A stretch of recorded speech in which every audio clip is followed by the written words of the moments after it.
Chapter 2449. You've recovered from your injuries? 2. When Uncle Long and the others heard the name that the evildoer had made up, they had goosebumps all over their bodies. Do you have to be so mushy? And even had the surname of AI and the name of Lianwu? This name was really...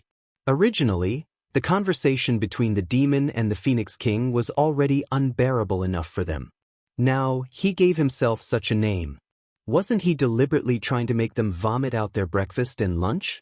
Can we not do this? Uncle Long and the others were wailing in their hearts. When the Phoenix King heard this name, he was also petrified for a long time. After coming back to her senses, the Phoenix King was a little angry. You're also called Lianwu, or do you love Lianwu? Are you afraid that others don't know that you love that ugly monster? However, this name was quite unique. He believed that the Peacock King would not feel good when he heard it. When the Phoenix King thought of this, his mood suddenly became better. That Lianwu. Young master, you have to know that I'm completely on your side. So, you can do whatever you want.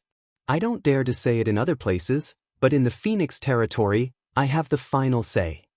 The Phoenix King was not happy to call young Master Lianwu by his name again. However, she still fully expressed her position. Then, the Phoenix King was afraid that the ugly man in front of him didn't understand his hint, so he explained more clearly, actually, the Peacock King that Lord Lianwu has taken a fancy to should have been my man, but that vain man has taken a fancy to Lord Lianwu's status. So, I'm saying so, if Lord Lianwu no longer likes the Peacock King, can young Master Lianwu return the Peacock King to me? No problem, I can make the decision for such a small matter. When the demon heard this, he quickly agreed. Anyway, he would not suffer a loss if he agreed. He could also win the favor of the Phoenix King and save the Phoenix King from secretly hindering them. The Phoenix King knew how much this ugly man hated the Peacock King when he saw him agree so readily. While she was secretly happy, she quickly ordered the guards, "Take young Master Lianwu and the others to see Lord Lianwu." You bastard! Why did this name sound so awkward? Even Lord Wu and young Master Wu couldn't escape the word that she hated the most. The Phoenix King secretly hated it. The guard accepted the order and quickly left the Phoenix Palace with the demon and the others. On the way, the guard who led the way finally couldn't help but ask, "Young Master Lianwu, what happened to your face?" When they met at the Phoenix Territory's gate, it was clearly not like this. Back then, young Master Lianwu was indeed a little ugly, but he was definitely not as ugly as he was now. AI. It was a long story. When I get angry, my face will change shape. The demon sighed and said, I see. The guard glanced at the evildoer sympathetically but did not say anything. When they arrived at the entrance of Lung Ruox's guest house, they informed the guards at the door of the identities of evildoer and the rest. The guard who led the way then turned around and left. When the guards at the door heard that they were Lord Wu's male companions, they invited them in without thinking. The demon and the rest walked into the courtyard and saw Lung Ruoxue lying on a deck chair in the garden. The demon didn't even think about it and ran over with jealousy burning in his heart. Then he pulled Lung Ruoxue, who had her eyes tightly shut, into his arms. The snow-white furball on Lung Ruox's body was immediately pushed to the ground in disgust. He then glared at the two beautiful men from the Phoenix clan who were serving her.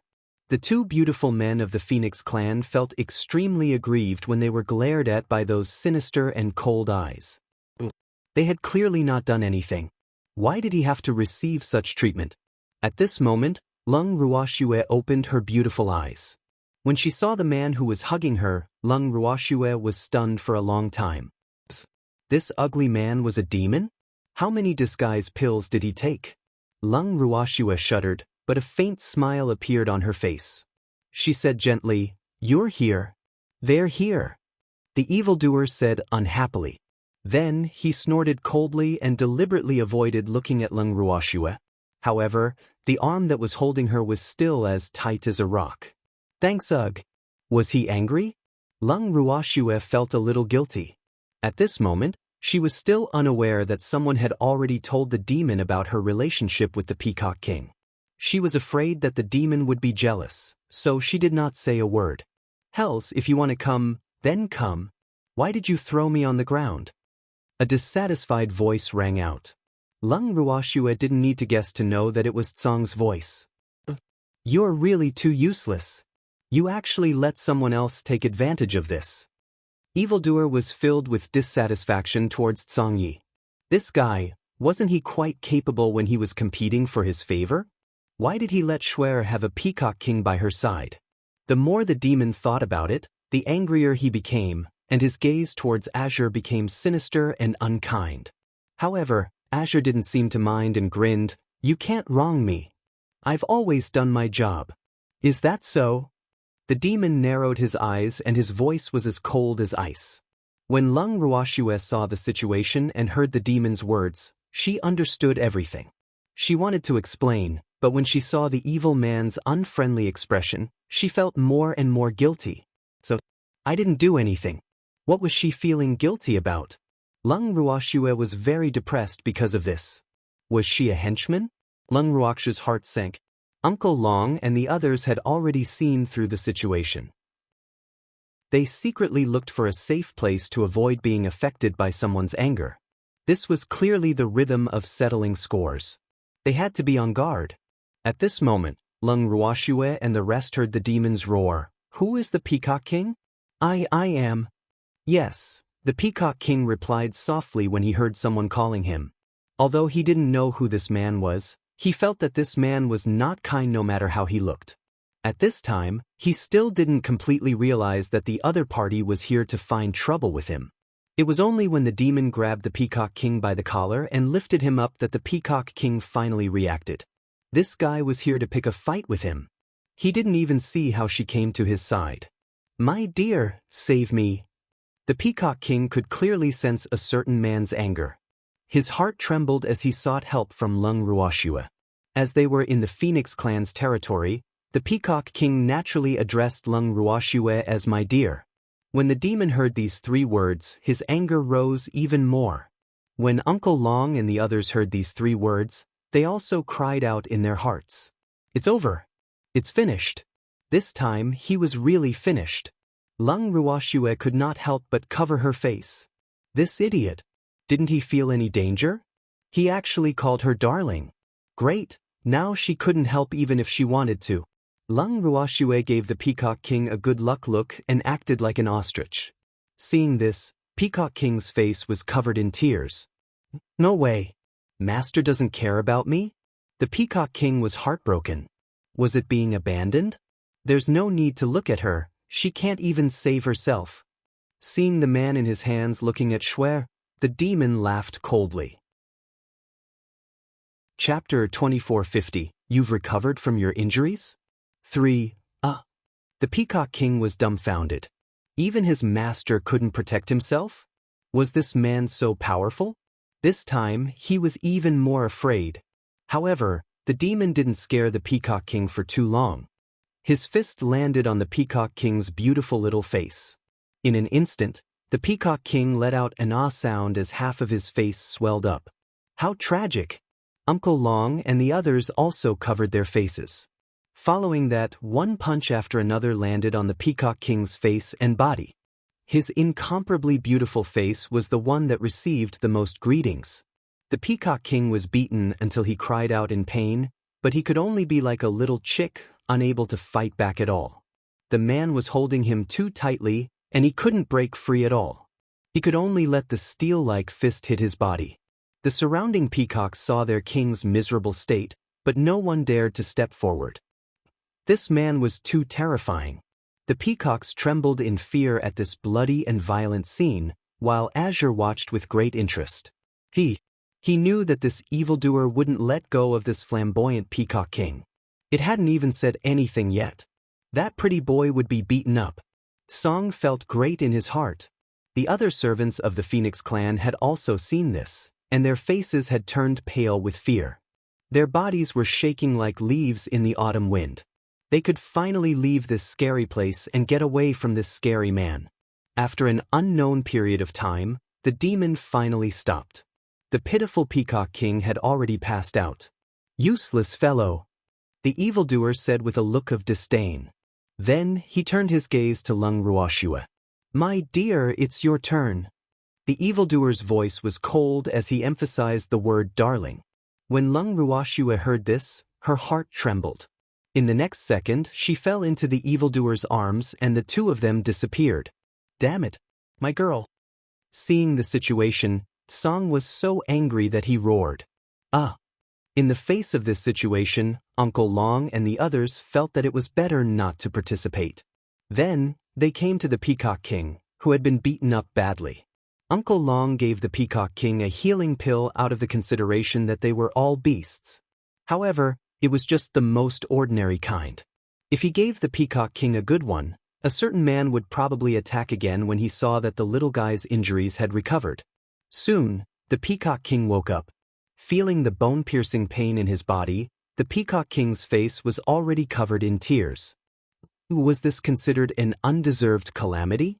Why did she beat him up? He was still a little confused and didn't know why he was beaten up, but what made him even more heartbroken was that his master didn't help him. The Peacock King felt that he would never love again. After thoughtlessly thinking about it, Peacock King finally remembered his injuries. He took out a healing pill and was about to put it in his mouth, but was stopped by Uncle Long. I advise you not to eat it, Uncle Long said seriously. The Peacock King blinked his eyes and looked at the middle-aged man in front of him with a question mark. Why? If you recover after eating and someone sees you, you'll be beaten up again. This is from my experience. Trust me, Uncle Long said, as if he didn't believe that he would lose out. The Peacock King didn't dare to eat it after hearing that. However, he asked in a small voice, Who's that violent and terrifying man? Why did you beat me up?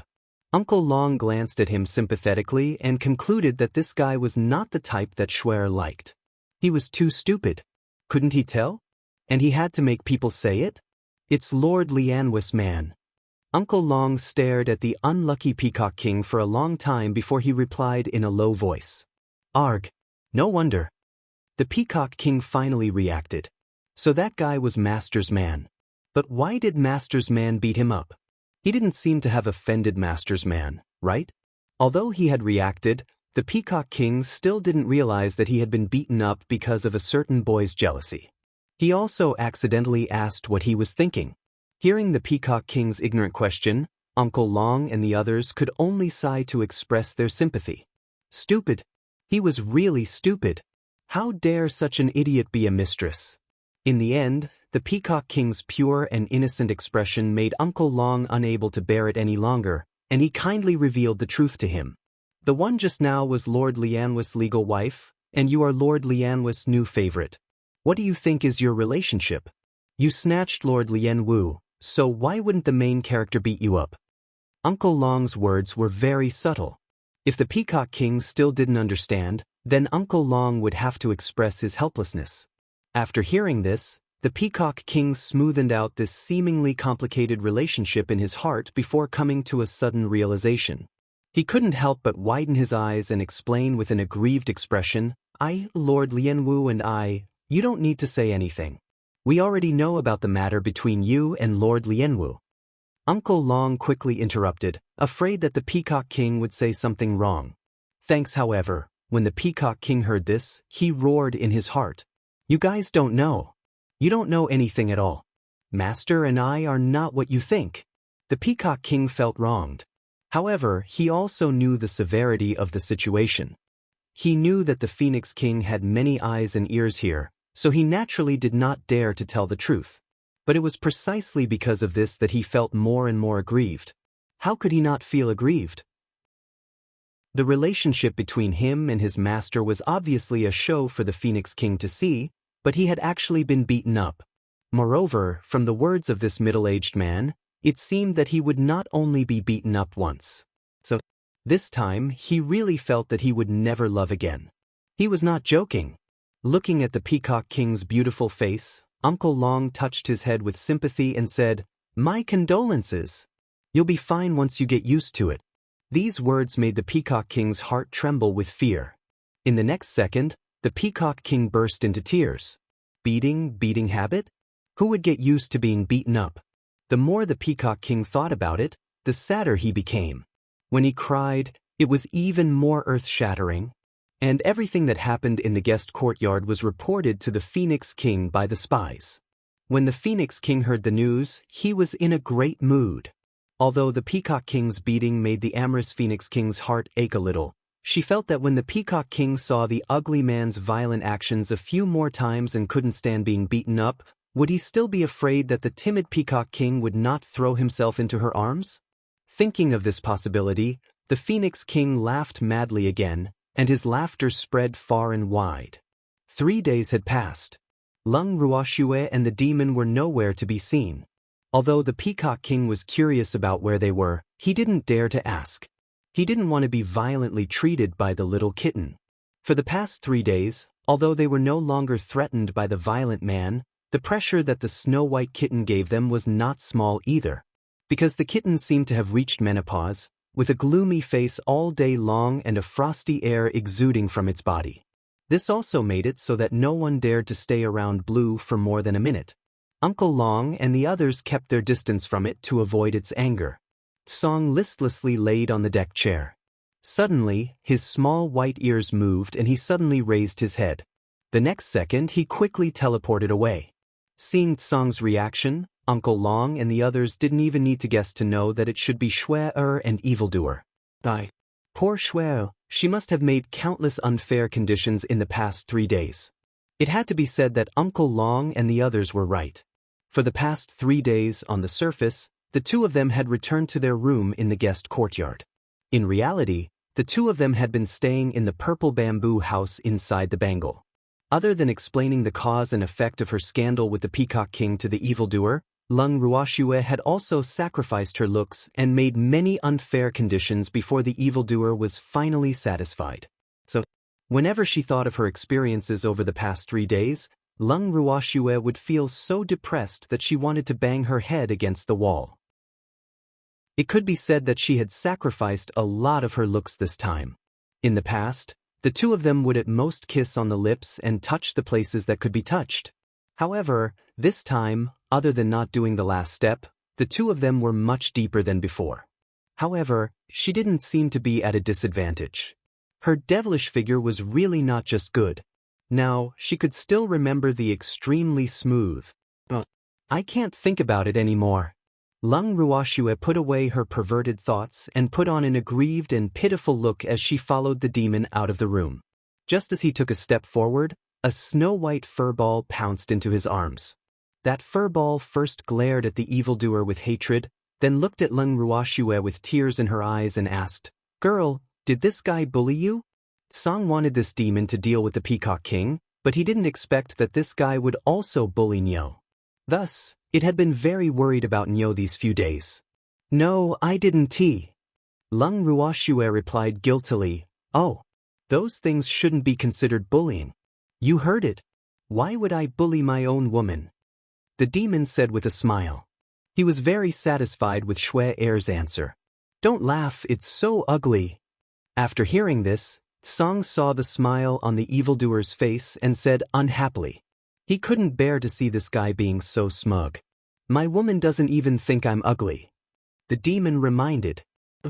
"Look at how beautiful you are." Song was filled with hatred. He didn't want to bother with the evildoer. Lung Ruoxue saw that the two of them were about to start an internal fight again, so she could only say, "Let's go out quickly. Uncle Long and the others are probably getting anxious from the wait." After she finished speaking, she directly carried Azure and pulled evildoer as they headed towards the guest courtyard's garden. When they arrived at the garden, Uncle Long and the others sized Lung Ruoxue up at the same time, causing Lung Ruoxue's hair to stand on end. However, they didn't look at her for too long before they tactfully shifted their gazes away. However, when Lung Ruoxue saw their relieved expressions, she was still depressed. At this moment, the demon's gaze turned to the Peacock King and asked with a smile, "Are your injuries all healed?" Chapter 2451. I Can't Afford It Anymore. 1. Hearing this, the Peacock King trembled in fear and immediately hid behind Uncle Long to seek protection. His little face instantly turned as white as snow, and his legs trembled. Without realizing it, he had leaned his body on Uncle Long. Uncle Long didn't push the Peacock King away immediately when he saw the Peacock King sticking to him like an octopus. However, their current position was really not good. This useless Peacock King. Uncle Long cursed in his heart and couldn't help covering his face. However, he was quite sympathetic to this guy. He could have provoked anyone, but he had to provoke the terrifying demon. The rhythm of seeking death. After sighing, Uncle Long revealed a helpless expression. He should have hit him when he was down. Or should he send charcoal in the snow? However, Uncle Long didn't think for long before he heard the demon ask with a faint smile, "Peacock King, I'm asking you a question. Are you going to refuse to answer?" "No, no," the Peacock King said in a low voice. His face was getting paler and paler. Could you not scare him like this?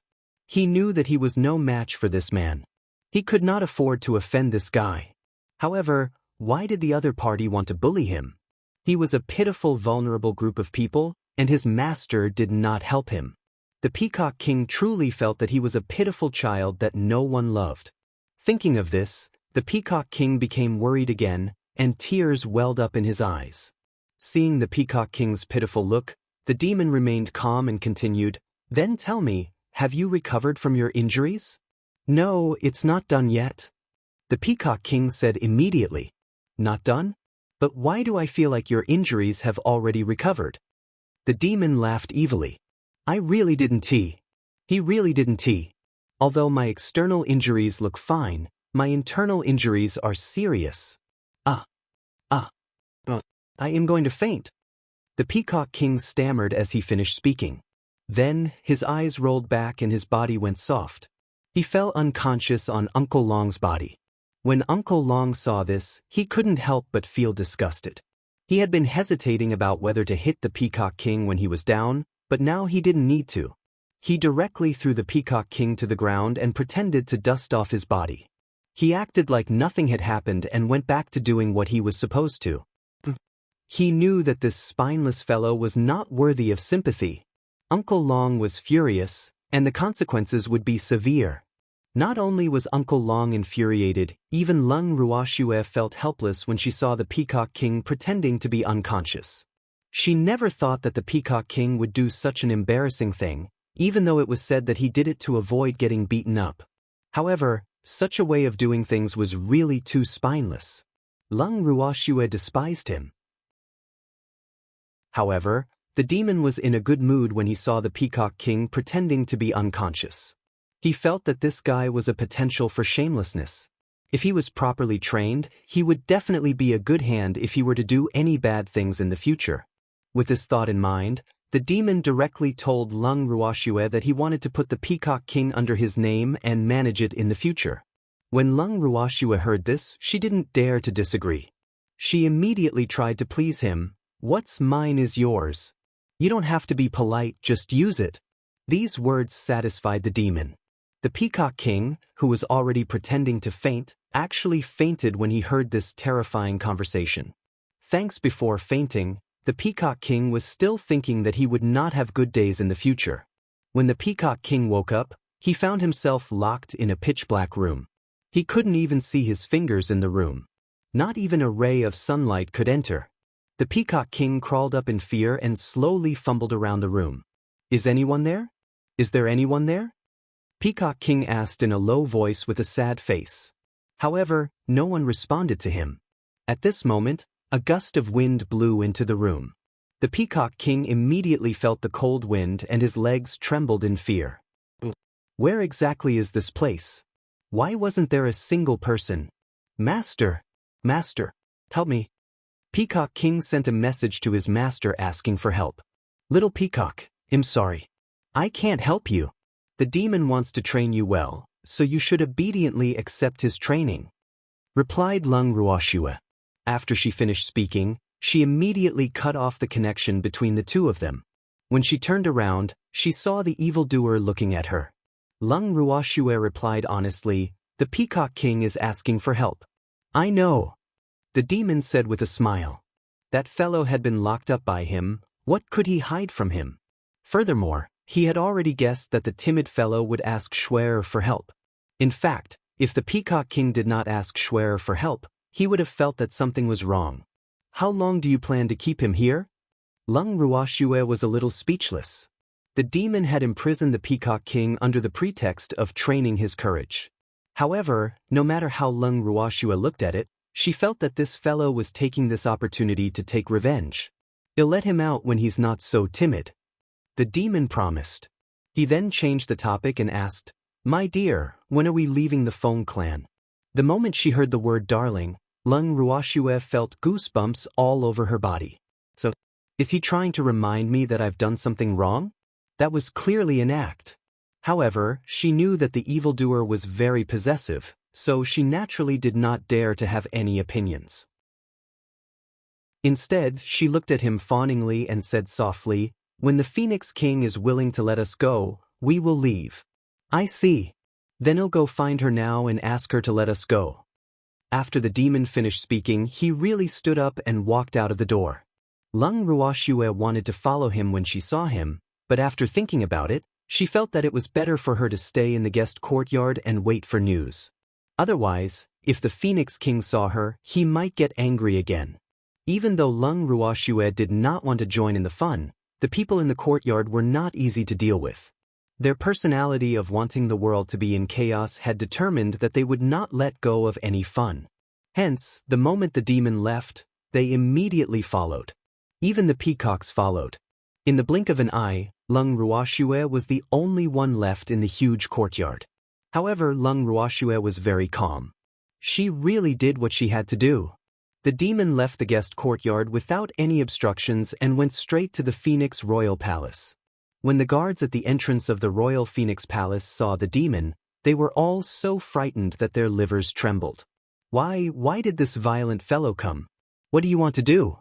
The news of this man beating up the Peacock King had spread throughout the entire Phoenix clan.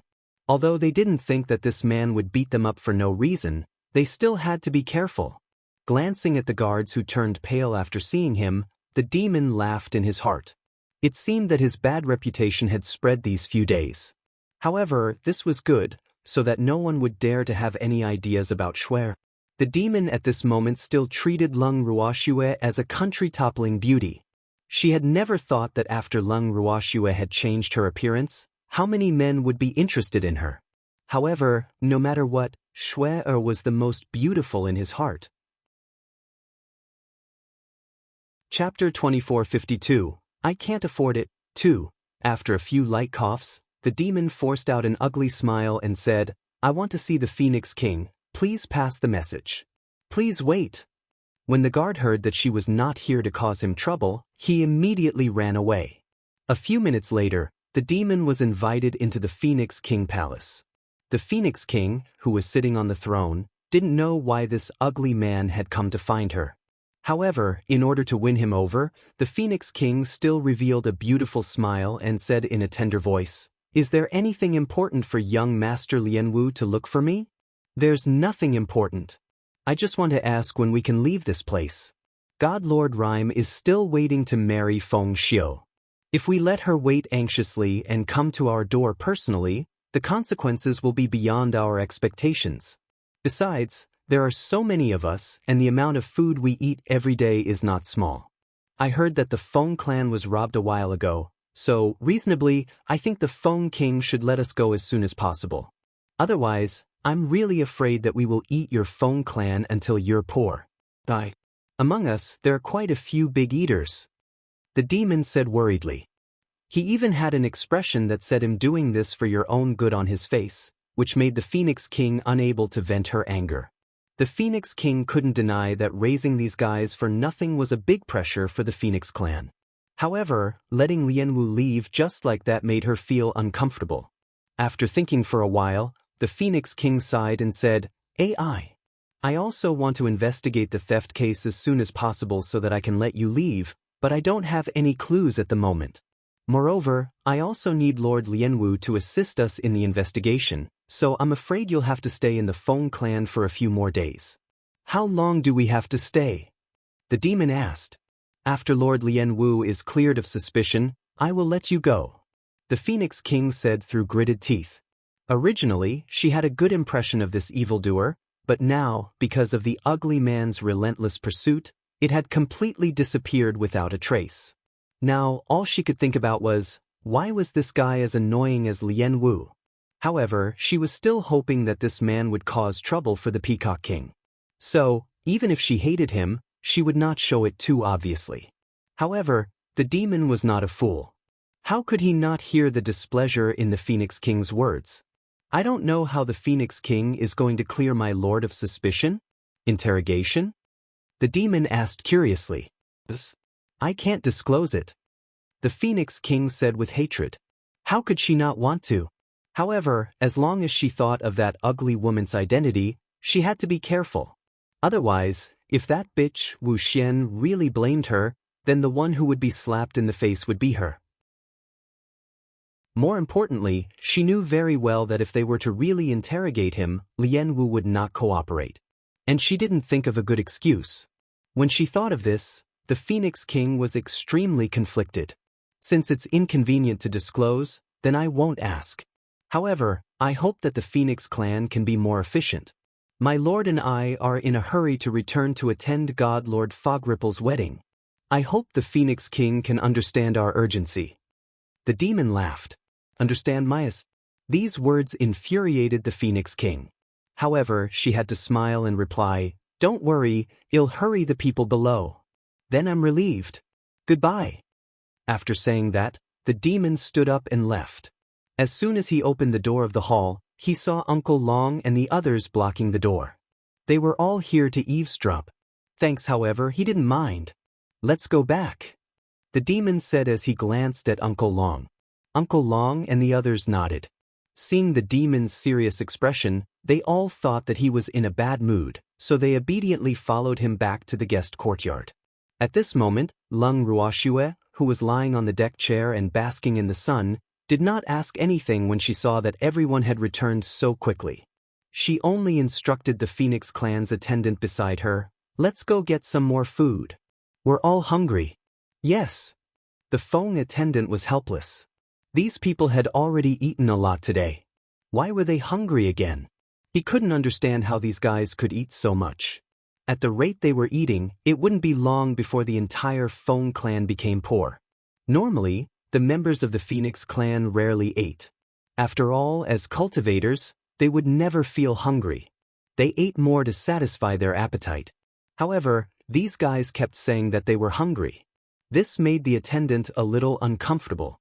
However, a few days ago, after seeing the violent man's violent behavior, and with Lien Wu Darren's status, he didn't dare to refuse.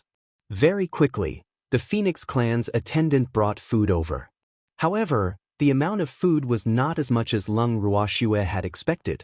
Glancing at the food, Lung Ruoxue pulled a long face and said unhappily, "Are you guys feeding the birds?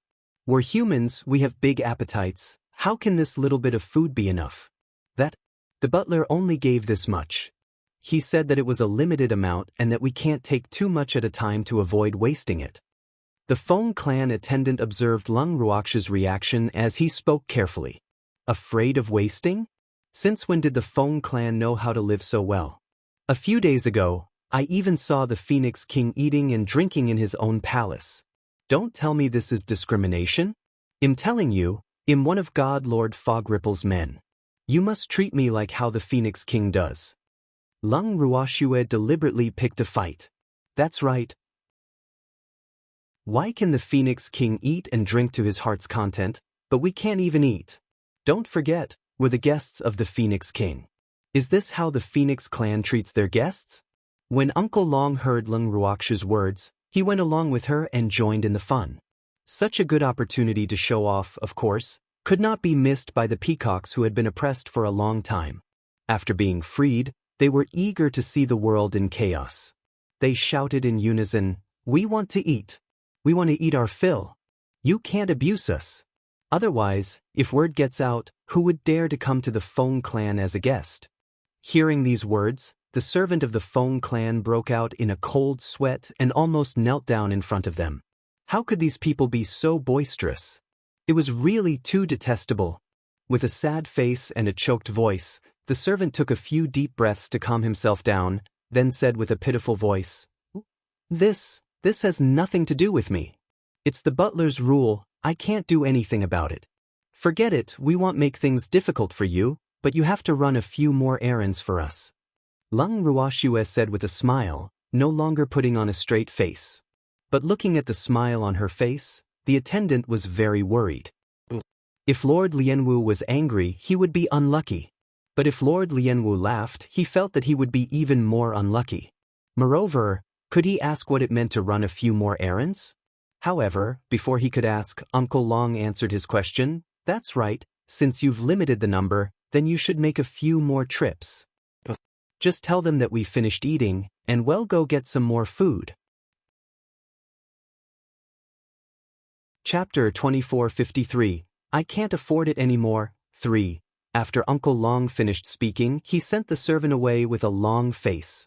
After the Phoenix Clan attendant left with a blank expression, Lung Ruoxue quickly called everyone to eat and told them not to stand on ceremony.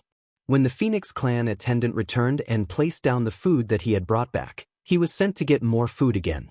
Just like that, 1 time, 2 times, after countless times, the servant finally collapsed in exhaustion and began to wail, "Lord Lianwu, the steward won't give me food, don't make me go get it." "Oh really? Then go and get some." When Lung Ruoxue heard this, she didn't make things difficult for the poor fellow who kept running errands. Instead, she turned to the other Phoenix Clan attendant and said, when the other Phoenix Clan attendant heard this, he was so frightened that his face turned pale. Lung Ruoxue saw this and asked in confusion, "I'm just asking you to get some food, not to go to the slaughterhouse. What are you afraid of?" After Lung Ruoxue's brief lecture, the 2 Phoenix Clan servants understood what she meant. However, in their hearts, what Lung Ruoxue had asked them to do was even scarier than sending them to a slaughterhouse. Lady Lianwu did not know the situation of the Phoenix Clan, but these 2 servants who were responsible for serving her knew very well that in just a few days, more than half of the food that the Phoenix Clan had stored for many years had already gone into their stomachs. If they continued to be eaten like this, the Phoenix kind would really run out of food and ammunition. But neither of them dared to say this, because the 2 of them knew that even if they said it, Lord Wu would still do it her own way, and wouldn't care if they had food. After a fierce struggle in his mind, the servant of the Phoenix Clan who was about to be assigned to run errands made an expression as if he was about to go to the guillotine. He made up his mind and said, "Lord Lianwu, knock me out. I can't get any food." When Lung Ruoxue heard this, she blinked her beautiful eyes in confusion and said, "I just asked you to get some food. Do you need to look like you're going to die?" "Lord Lianwu, the steward won't give you any more food." The Feng Clan attendant had no choice but to tell the truth. "Are you saying that he plans to starve us to death? Or was this the Phoenix King's intention? You can't find any evidence of our crimes, so you plan to trap us here and starve us to death? Damn it, the Phoenix King's idea is too vicious." Lung Ruoxue's beautiful eyes were spitting fire as she spoke indignantly. Lung Ruoxue's words made Yao Nianqing and the rest laugh in their hearts. However, the 2 cowardly Phoenix Clan servants broke out in cold sweat once again. Lord Lianwu's imagination is too rich. The 2 servants of the Phoenix Clan wiped the cold sweat off their foreheads and sighed timidly. However, they didn't dare to cause their king to be misunderstood by Lord Lianwu, so they could only patiently and honestly explain, "Lord Lianwu, you've misunderstood. I didn't give you food because I wanted to starve you to death. It's just that the Feng Clan's food supply is running low. In just a few days, you've destroyed more than half of the Feng Clan's many years of storage. If this continues, the Feng Clan will really run out of food and ammunition. As a result, the housekeeper had no choice but to limit the amount." Originally, the 2 of them didn't dare to tell Lung Ruoxue about this. However, now that things had come to this, they knew that if they continued to hide it, Lord Lianwu might really think that the king wanted to starve them to death. Wouldn't that cause a huge misunderstanding? However, after hearing the truth, Lung Ruoxue still could not understand. "We probably didn't eat much these past few days. Why did they have to eat the entire Feng Clan until they ran out of food? Is it because your Phoenix kind stored too little food so we ate only a little bit and ran out? You guys didn't just eat a little." The 2 Phoenix guards thought to themselves as they glanced at the peacocks. "He ate a lot of these peacocks. By the way, I've always wanted to ask you guys a question. What do you birds eat every day? Insects? Lung Ruoxue saw that no one was paying attention to her, so she asked curiously. The two servants of the Phoenix clan were silent. Could they say that they were not birds? He's really eating bugs. We'll have to help you destroy the food of these humans, otherwise, they won't be fresh after being stored for a long time. When they tacitly agreed, Lung Ruoxue continued to speak to herself, not even looking at the two attendants' darkened expressions. After a long while, the silent servant then helplessly corrected him, Lord Lianwu, we are not birds. They said they're not birds? Lung Ruoxue turned to ask the evildoer, her face still filled with confusion. A bird? However, if they don't want to be a bird anymore, I can help them. The demon said with a cold smile. Hearing this, the two poor Phoenix servants began to tremble again. Thanks, we're birds. The two of them were forced by the demon's abuse of power and admitted it without any backbone. If that's the case, you guys just have to eat the bugs. Leave the human food to us. Lung Ruoxue brought the topic back and ordered again, just do as I said and tell your new butler to look for me if he has any dissatisfaction. By the way, this time you will go together to get food. Lung Ruoxue glanced at the servant of the Phoenix clan, who was crying, and added. These words also made the two attendants, who both wanted the other to run errands, not dare to shirk responsibility. Then, the two brothers in distress left the guest courtyard together. Not long after, only one attendant returned. The moment the attendant saw Lung Ruoxue, he immediately said, Lord Lianwu, the housekeeper refused to give us food and also refused to come see you. What should we do? Without waiting for Lung Ruoxue's reply, the demon stood up and said, I'll go with you to catch him. You dare to disobey my lord's orders, you're really tired of living. The demon would not let go of the opportunity to beat up the Phoenix in public. Speaking of which, ever since he came to the Phoenix clan, he had wanted to do this for a long time. Uncle Long and the others also had the same idea. So, as soon as the demon finished speaking, a few more figures stood up and expressed their desire to go with him. When the servant of the Phoenix clan who came back to report saw the fiendish look on their faces, he mourned for the new housekeeper for 3 minutes. Then, with the idea that he would rather die than die, he brought the demon and the others to find trouble with the housekeeper. Before Lung Ruoxue could even finish her cup of tea, she saw the Feng clan's housekeeper, who had been in office for less than a week, being tied up like a dumpling and brought to the guest house. Not only that, the butler's entire body was covered in wounds, and his face was swollen like a pig's head. Blood flowed all over his face, and his human form could no longer be seen. He was really quite pitiful. Lung Ruoxue pitied him for a moment, then pretended to be confused and asked, Is this the new butler? Yes, I am. One of the Phoenix tribe servants replied with twitching lips, but his heart was filled with fear. These people were too terrifying, an entire team of Azura bandits. The housekeeper had been beaten half to death by them, and the food in the storage room had been robbed by them. Now, the Feng clan really had no more food left. If Lady Wu wanted to eat in the future, he really didn't know where to get her food. Moreover, with his short understanding of Lord Lianwu these few days, Lord Lianwu would definitely ask him for food again. At this moment, he really wanted to beg the Phoenix King to let Lord Lianwu leave. I really can't afford it. However, even if he had this thought in his heart, he didn't have the guts to say it out loud. Your spine is this swollen? I heard that the Phoenix clan produces beautiful men? Lung Ruoxue asked with a pure and innocent look. You want to see a beautiful man? Then I can only beat up all the beautiful men of the Phoenix clan until they become like this. At this moment, the demon coldly said, I don't want to see it, I'm just curious. Hearing the hostility in the evildoer's tone, Lung Ruoxue immediately coaxed him. However, the evildoer only gave her a humph and ignored her. This was the sign of him getting angry again. Lung Ruoxue's face was covered in tears. So, looks like I'll have to coax her again. Lung Ruoxue felt helpless. However, at this moment, she felt that it was more important to educate the Feng clan's new housekeeper. Lung Ruoxue stood up and walked to the front of the butler. She stretched out her hand and waved it in front of his eyes. When she saw his reaction, she immediately said in a serious tone, "Look at you, you got beaten up so badly for some food, Sai. I feel bad for you." Woo woo. The new butler opened his eyes that were as swollen as steamed buns and looked at Lung Ruoxue in fear. He could not even complete a sentence and could only continue to wail. "You said you regret it?" "Yes, that's right. Whether you are a human or a bird, the most important thing is to know your own limits, don't you think?" Lung Ruoxue made a wild guess. Without waiting for a reply from the housekeeper, she continued, "Little bird, since this is your first offense and you've just been promoted, I won't punish you this time. Remember, don't do it again. In the future, I'll ask these two servants to find you for food. Remember to be quick, otherwise, the next time you meet, your end will be 100 times worse than today." Lung Ruoxue's threats scared the new butler so much that he didn't know how to react other than nodding his head vigorously.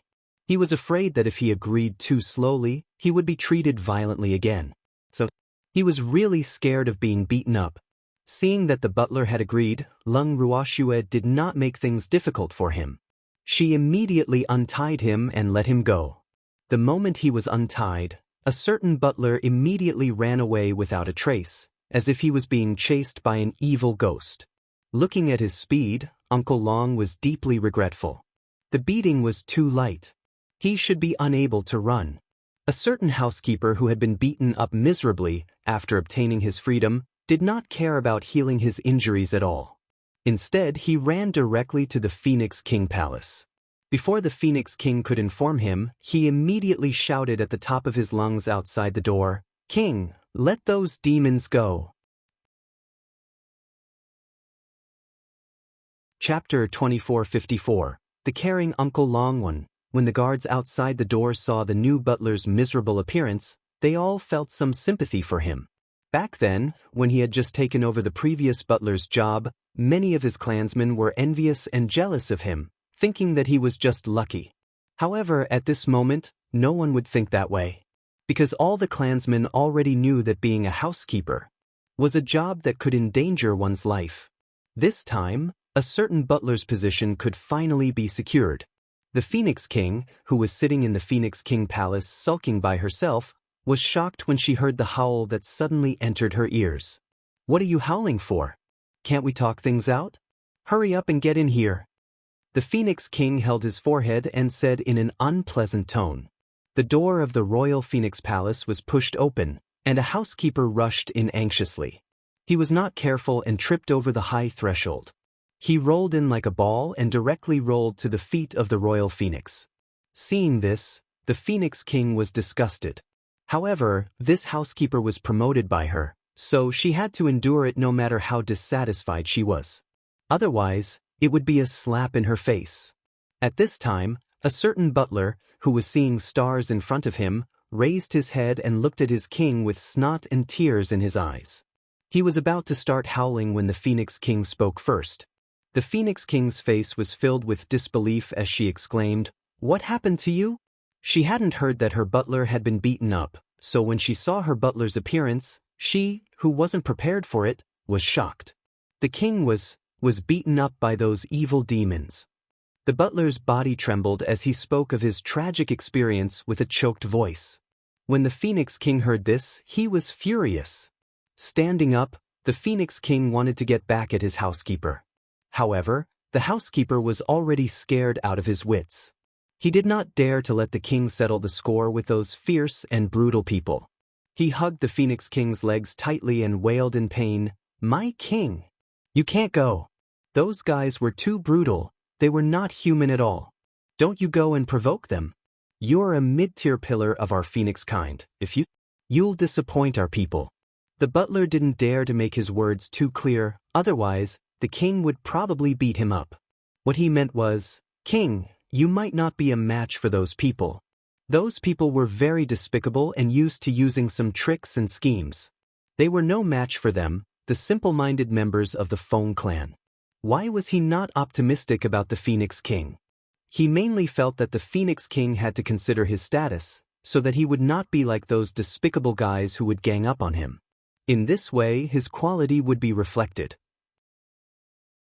Therefore, he was really afraid that the Phoenix King would be at a disadvantage. The Phoenix King also understood the meaning behind the housekeeper's words, but it was precisely because she understood that she was extremely unhappy. Was this considered boosting other people's morale and diminishing his own prestige? She had clearly been bullied so badly and she wanted to get back at him, but the person involved was still afraid of wolves in front and tigers behind. This made the Phoenix King's heart full of fire. Where should he put it? Although she was unhappy, the Phoenix King quickly calmed down. She knew that the housekeeper didn't allow her to go for her own good. Because of Lien Wu's status, even if she went, she wouldn't be able to do anything. Instead, she would be even angrier. So, she took the housekeeper's excuse and came down. Thanks. After sitting down again, her face was much better. Although it was still stiff, it was not as cold and dark as before. Why did those people beat you up? The Phoenix King finally asked after a long time. For food. They ate too much, so I refused to give them any more food. So, they beat me up. At the mention of this, a certain butler felt so wrong that he wanted to buy a piece of tofu and kill himself. Hearing this reason, the Phoenix King somewhat blamed his housekeeper for being too stingy. He just ate a little more. If they wanted to eat, then just give it to them. Why did they have to be beaten up for nothing? After knowing the reason for the beating, the Phoenix King felt that the housekeeper had asked for it. The fire of anger that had just been burning was completely extinguished. Just for this? A few humans want to eat something. Why are you so stingy? Could it be that they're going to eat the entire Phoenix clan to their very last? The Phoenix King said disapprovingly. In her heart, she felt that although the Phoenix clan had just been robbed, a skinny camel was still bigger than a horse. It was impossible to eat the Phoenix clan until they went bankrupt, right? In the future, if they want to eat something, you can give it to them as long as they're not afraid of being stuffed to death. After the housekeeper heard her words, she widened her eyes in disbelief, as if she had said something she shouldn't have. The Phoenix King added in annoyance. In her heart, she was quite dissatisfied with this inflexible butler. He had thought that the butler he had promoted was smart and clever, but he didn't expect him to be so stupid. The Phoenix King was a little regretful.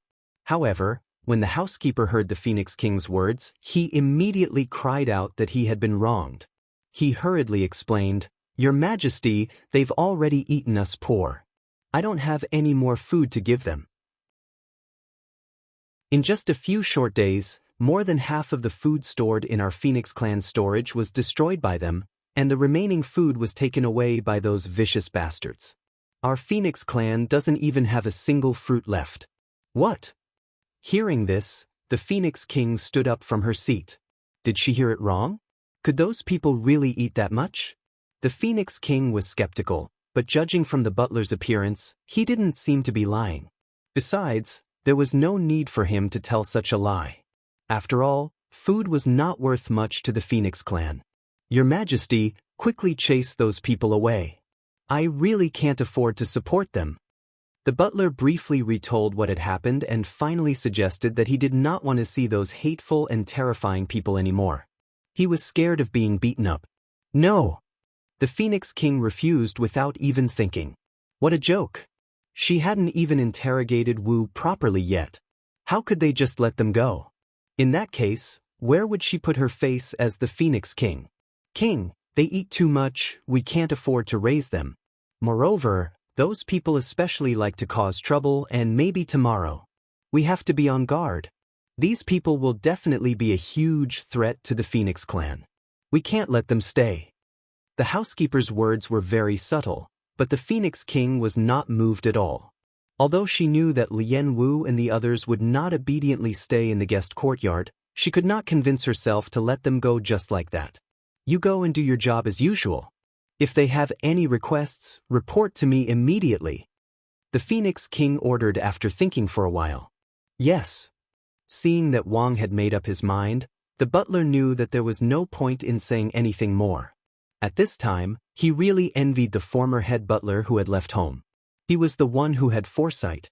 However, he still didn't have the courage to learn from those housekeepers and elders who had run away from home. After the butler left, he thought hard and finally ordered the servant beside him, "If those demons come to find me, Just say that I'm not here. If they have any other requests, try your best to satisfy them. If you can't, report to the king. Chapter 2455. The Caring Uncle Long 2. The attendant trembled slightly as he agreed. He knew that the butler wanted to escape. In fact, he also wanted to escape, but he didn't have the courage to refuse the butler's instructions. Being a higher-ranking official could crush one's life. The attendant was very worried. However, his worries were unnecessary. Under normal circumstances, Lung Ruoxue would not vent her anger on these small fries. Hence, when she heard from the attendant that the butler was not around, she did not say anything. Instead, she thought of other ways to cause trouble. In the name of finding food, she sent everyone out except for the evildoer. The guards of the Phoenix clan did not dare to stop them anyway, so no matter where they went, it could be described as unimpeded. Uncle Long and the others strolled around the Phoenix territory happily, but the peacocks didn't dare to act alone. They were afraid that they would be attacked by the Phoenix tribe. These clever peacocks followed the group closely. When the Phoenix king heard the news, he was puzzled. What did these people want to do? However, she soon found out that these people were looking for food. In order to find something to eat, Uncle Long and the others had openly visited every corner of the Phoenix territory and collected all the edible food in the Phoenix territory. In the past few days, they had gained a lot.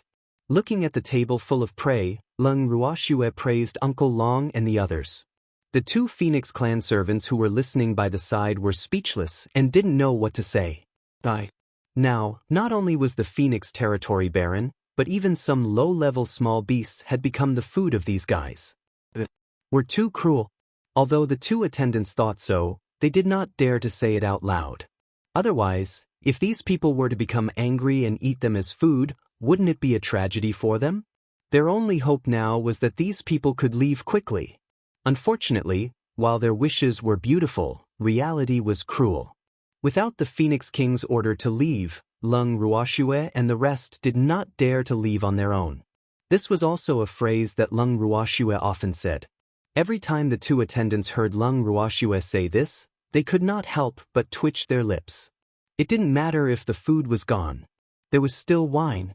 The wine that Lung Ruoxue had taken out to exchange with the Phoenix clan was also found by the sharp-eared peacocks. Together with the bandit-like Uncle Long and the rest, they managed to snatch the wine away. The 100-flower wine of the Phoenix clan was not spared either, and it ended up in their stomachs. After eating and drinking well, Uncle Long had nothing else to do, so he began to practice with the peacocks in the yard. Of course, they wouldn't spar in their own courtyards. The location they chose to spar was the open space outside their residence. After destroying most of it, they continued to move. In the past half a month, Uncle Long and his people had moved to countless places, and the Phoenix-kind people didn't dare to say anything. In private, there were many Phoenixes who wanted to complain to the king. However, due to their low status, they could not see the king at all. In the long run, many of the Phoenixes had no choice but to leave home. In reality, the actions of Lung Ruoxue and the others were reported to the Phoenix king by spies. However, after hearing from the spies that the other party was only looking for food, the Phoenix king did not think that the matter was too serious after the sparring session. She even pretended to be deaf and closed her eyes. By the time she realized that the situation was much more serious than she had imagined, it was already too late to control the situation. On a certain day, thanks the Phoenix king, who was sitting on the throne of the Phoenix King Palace, deep in thought, suddenly heard a loud noise, followed by a series of banging sounds. Then, she saw the door of her Phoenix King Palace break into pieces in front of her eyes. A huge object fell from the sky, penetrated the roof of the Phoenix King Palace, and fell down. The Phoenix King was stunned. After the huge creature fell, it quickly got up from the ground and patted the feathers on its body. It then glanced at the Phoenix King, smiled, and said in an embarrassed manner, "Phoenix King, I'm sorry to have disturbed your rest." A mistake. This is just a mistake. The one who spoke was a huge peacock. After saying this, it immediately fled the Phoenix King's territory before the Phoenix King could react. As they ran, The peacock who had been entrusted with such an important task thought to itself, that was close. That was close. Fortunately, it ran away quickly. Otherwise, the Phoenix King would have skinned it.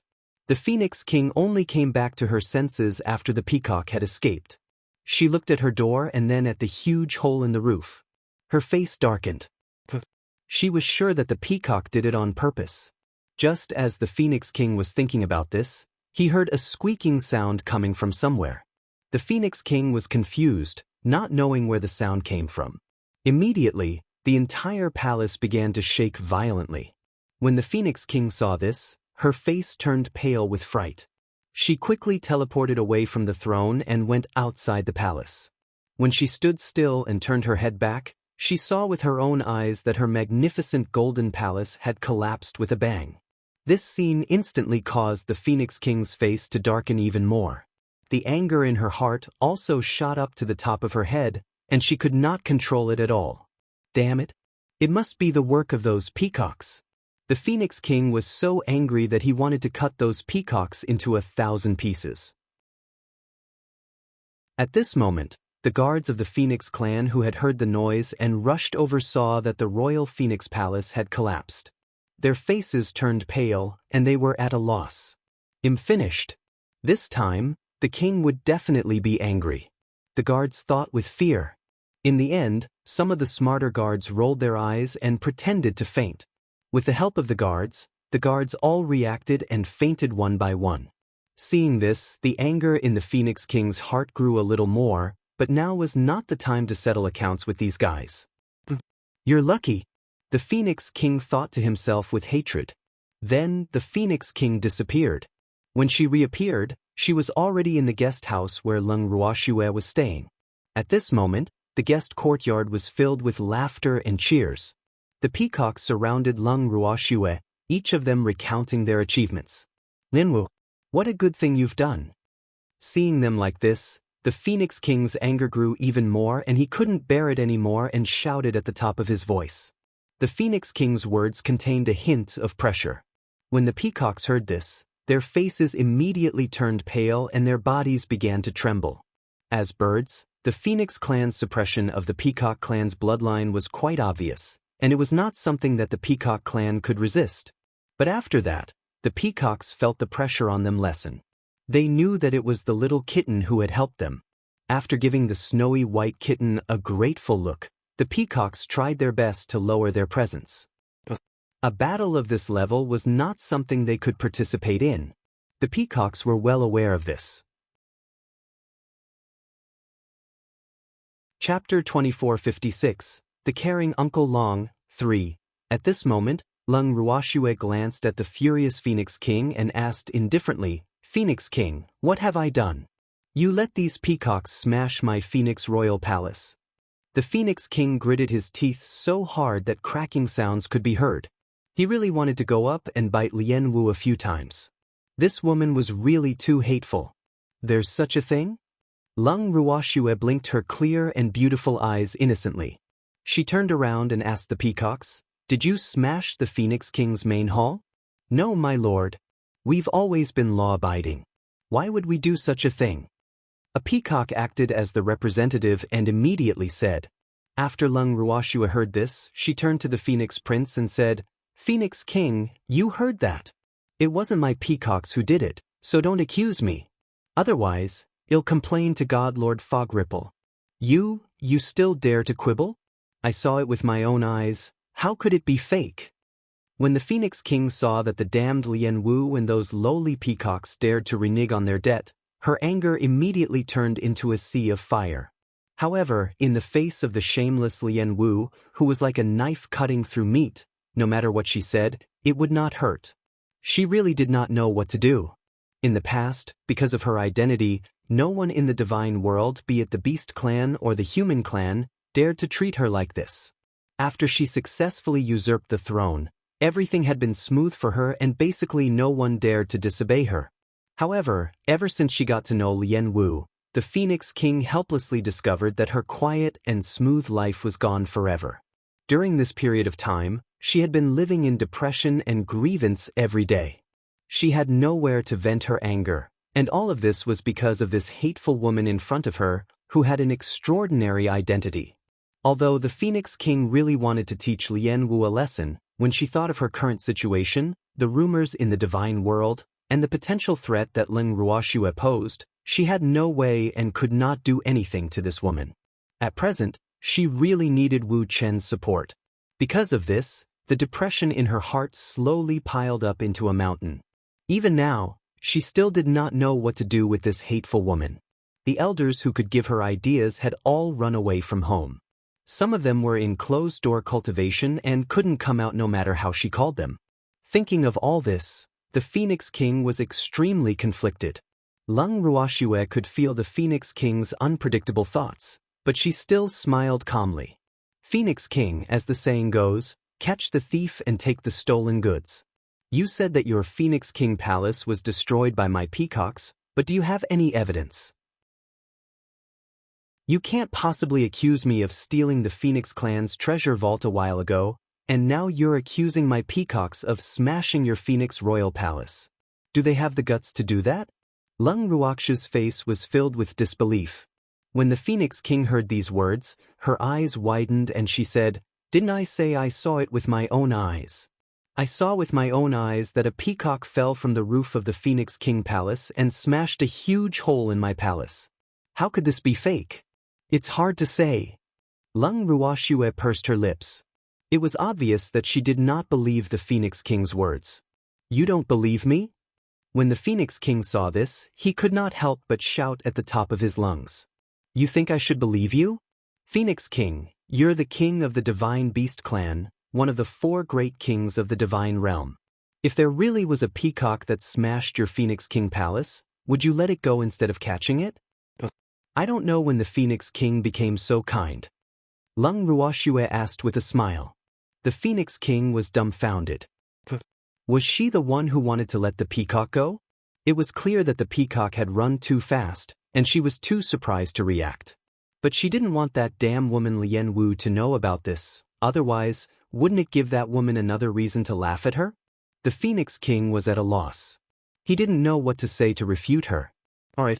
She had to admit that she couldn't compare to that damned woman, Lien Wu, in eloquence.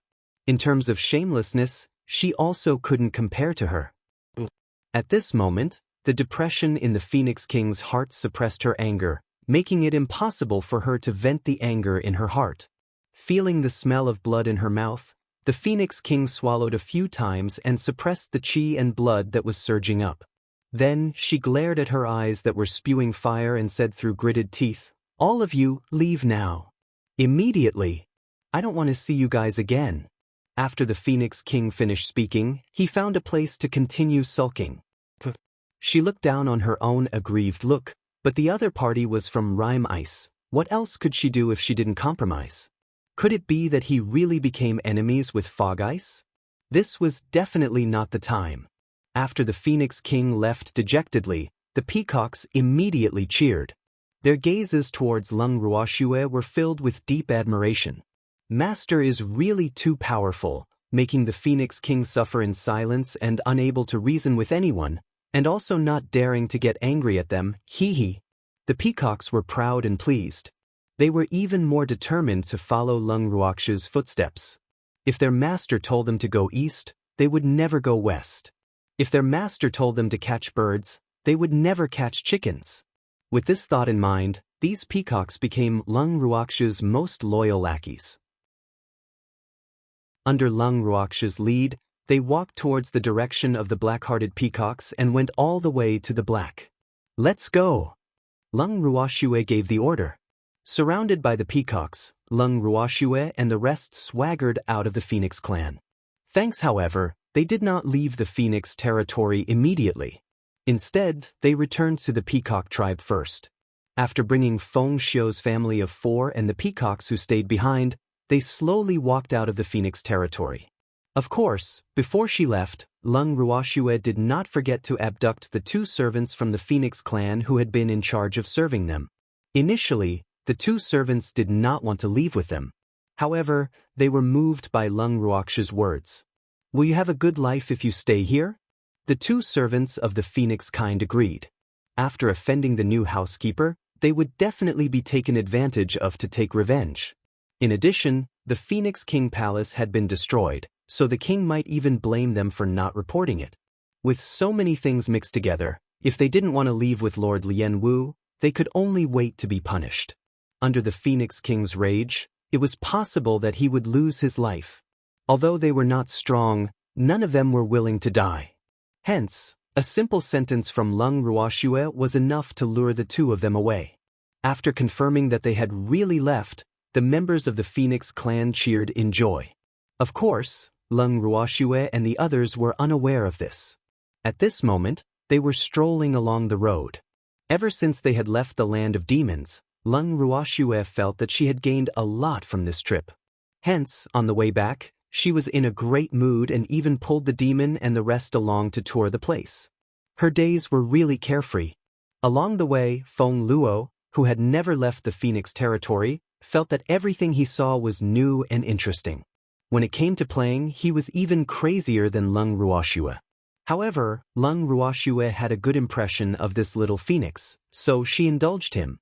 When Feng Xiu saw that his brother was so doted on by Lord Lianwu, he felt grateful but also uneasy. These days were the most relaxed and carefree days he had lived in hundreds of years. However, he didn't know what his future would be like, so he was very confused. On the way back, Feng Xiu remained silent. It was only when they arrived in Chuan City and found a place to stay that the kind Uncle Long had the opportunity to have a good chat with this little fellow. He pulled Feng Xiu to sit in the dining room of the inn. Uncle Long was silent at first. Feng Xiu saw that Uncle Long didn't say anything, so he didn't dare to speak first. After a long silence, Uncle Long sighed helplessly and said, "Little guy, did someone bully you?" "No, I didn't." Feng Xiu lowered his head and said in embarrassment, "Could it be that you can't bear to leave that old pervert, the Phoenix King?" Uncle Long guessed. Feng Xiu's face turned pale when he heard this. He quickly explained, "Uncle Long, you've misunderstood. How could I miss the Phoenix King? I don't want to have anything to do with her at all." "Then why do you look so depressed?" "Let me tell you. Little fellow, it's your fortune to be able to follow my family's girl, so don't think about anything else and just focus on following my family's girl," Uncle Long advised. "I was chosen by God Lord Fog Ripple. I can't stay by Lord Lianwu's side." After hearing Uncle Long's words, Feng Xiu couldn't help but ask.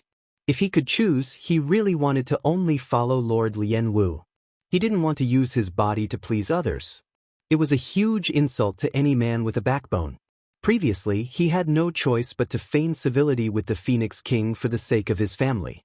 However, when he thought about how he would still have to do the same in front of God Lord Fog Ripple in the future, his heart ached from the grievance. That was not the life he wanted, even if the other party was God Lord Fog Ripple. That's right. In the future, with God Lord Fog Ripple as your backer, your good days won't be far off. Uncle Long glanced at Feng Xiu and teased him on purpose. "Uncle Long, I'll be honest with you. If I had a choice, I wouldn't want to become God Lord Fog Ripple's man." Feng Xiu hesitated for a moment and answered truthfully. "Then I won tea," Uncle Long said with a smile. Feng Xiu couldn't help but widen his eyes when he heard this. He muttered to himself in disbelief, "Can I? Is this something I can choose? What if I say yes?" Uncle Long said seriously. "Uncle Long, I don't understand." Feng Xiu was confused by Uncle Long's words. "Ha!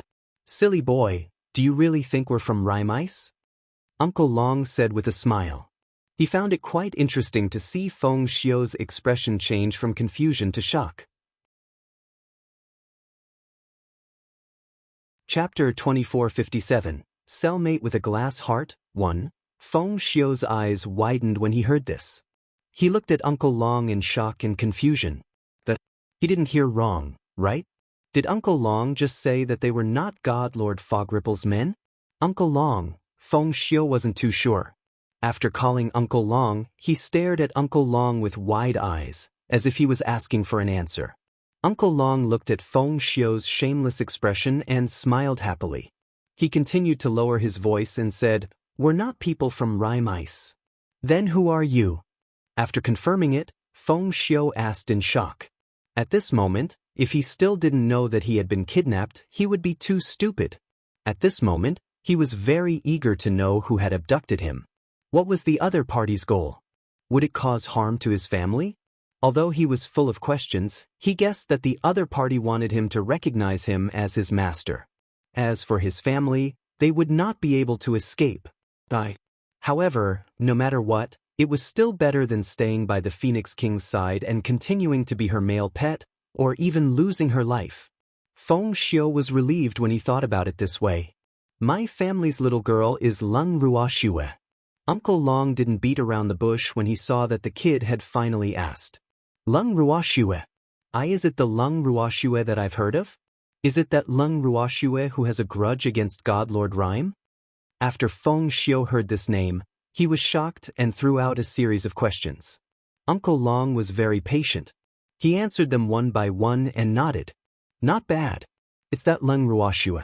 This time, Feng Xiu was speechless. He had thought of many possibilities of Lord Lianwu's identity, but he had never thought that Lord Lianwu was Leng Ruoxue. After a long time, even Feng Xiu was in a daze. Uncle Long didn't disturb him, but hoped that he could think it through. That was impossible. Otherwise, he wouldn't have chosen to tell the little fellow the truth today. After an unknown amount of time, Feng Xiu finally regained his senses and sighed with a relaxed expression. I didn't expect my future master to be Leng Ruoxue. Upon hearing this, Uncle Long was extremely satisfied. This little guy was quite sensible. Uncle Long was especially satisfied with the word future master. Although Shuer didn't explicitly say that she would take Feng Xiu as her beast, it was the wisest and most correct choice for Feng Xiu to have this awareness. Little fellow, you should be secretly happy to be able to stay by the girl's side. Uncle Long said in a reserved manner. Feng Xiu nodded. He had no other choice. Since the other party dared to tell him his true identity, it was likely that he was certain that he would not dare to escape easily. This time, he had implicated his family. Feng Xiu was a little worried, but he quickly adjusted his mood. Knowing that he no longer needed to be a male pet for God Lord Mist Ripple and that he had successfully escaped from the Phoenix King's pestering, he felt much more relaxed. Even though the future master was Leng Ruoxue, and there would be a lot of trouble in the future, he would still benefit from it. At this moment, he only thought that by following Leng Ruoxue, he could get rid of the Phoenix King. It was also a good thing. However, he didn't realize what Uncle Long meant when he said that he should be secretly happy by Leng Ruoxue's side. However, after he understood the true meaning behind Uncle Long's words, he felt that he should really be secretly happy. After that, Uncle Long assumed the attitude of an understanding uncle and began to chat with Feng Xiu. Knowing that he didn't need to go to God Lord Fogripple's place, Feng Xiu relaxed and was happy to cooperate. Thanks, the two of them chatted from noon to night. When it was time for dinner, Uncle Long pulled Feng Xiu to Leng Ruoxue's room. As soon as they entered the room, Uncle Long immediately got straight to the point. Girl, we're hungry. Feng Xiu was a little embarrassed. Could he say that he wasn't hungry? Glancing at the slightly blushing Feng Xiu, Leng Ruoxue smiled and said, Then let's go eat. With that, Leng Ruoxue immediately moved Uncle Long and Feng Xiu into the bracelet. She knew that Uncle Long had already told Feng Xiu about her identity. In this case, she would naturally let Feng Xiu know her secret. Otherwise, how could she settle this little phoenix's heart? Just as Leng Ruoxue had expected, Feng Xiu felt his vision go blurry. Then, he realized that he was no longer in his room. As he was new here, he was not used to it at first, but when he saw what was in front of him, he could not help but widen his eyes. Where was this place? Why were there so many beasts? He knew the peacock race, the eagle race, the condor race, and many others.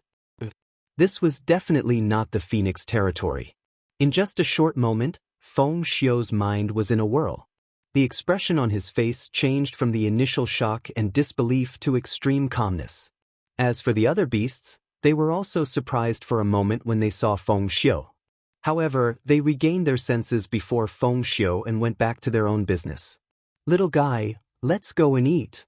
Uncle Long pulled Feng Xiu's arm enthusiastically and came to the middle of the crowd of spirit beasts, looking for a place to sit down.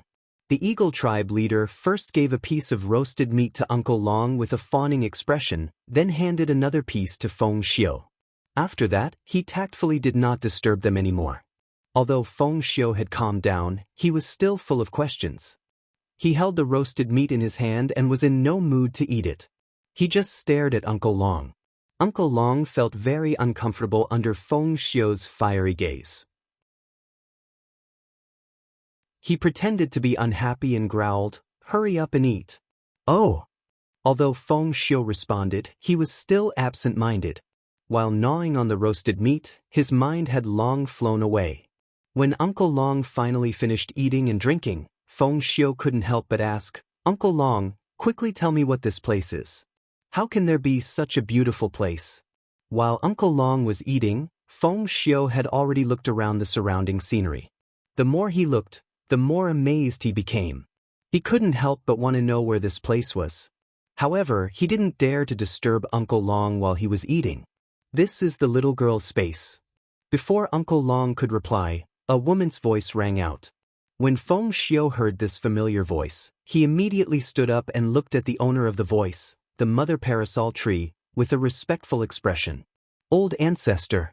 He didn't expect that his future master would also bring the old ancestor here.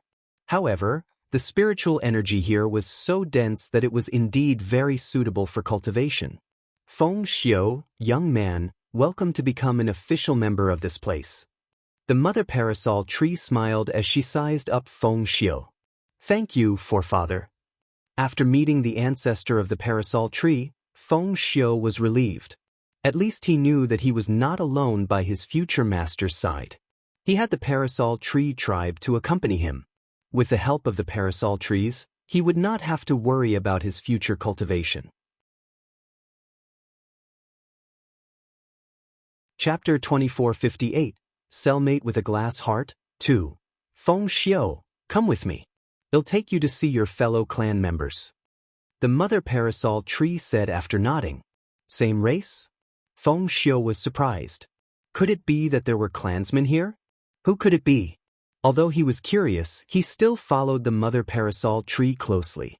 Feng Xiu was petrified when he found out about Feng Zhan and the others. He had never expected that his future master would have so many phoenixes by his side, and these phoenixes were the sinners of the Phoenix clan. Of course, they weren't really sinners. They were the subordinates and guards of the previous King Feng.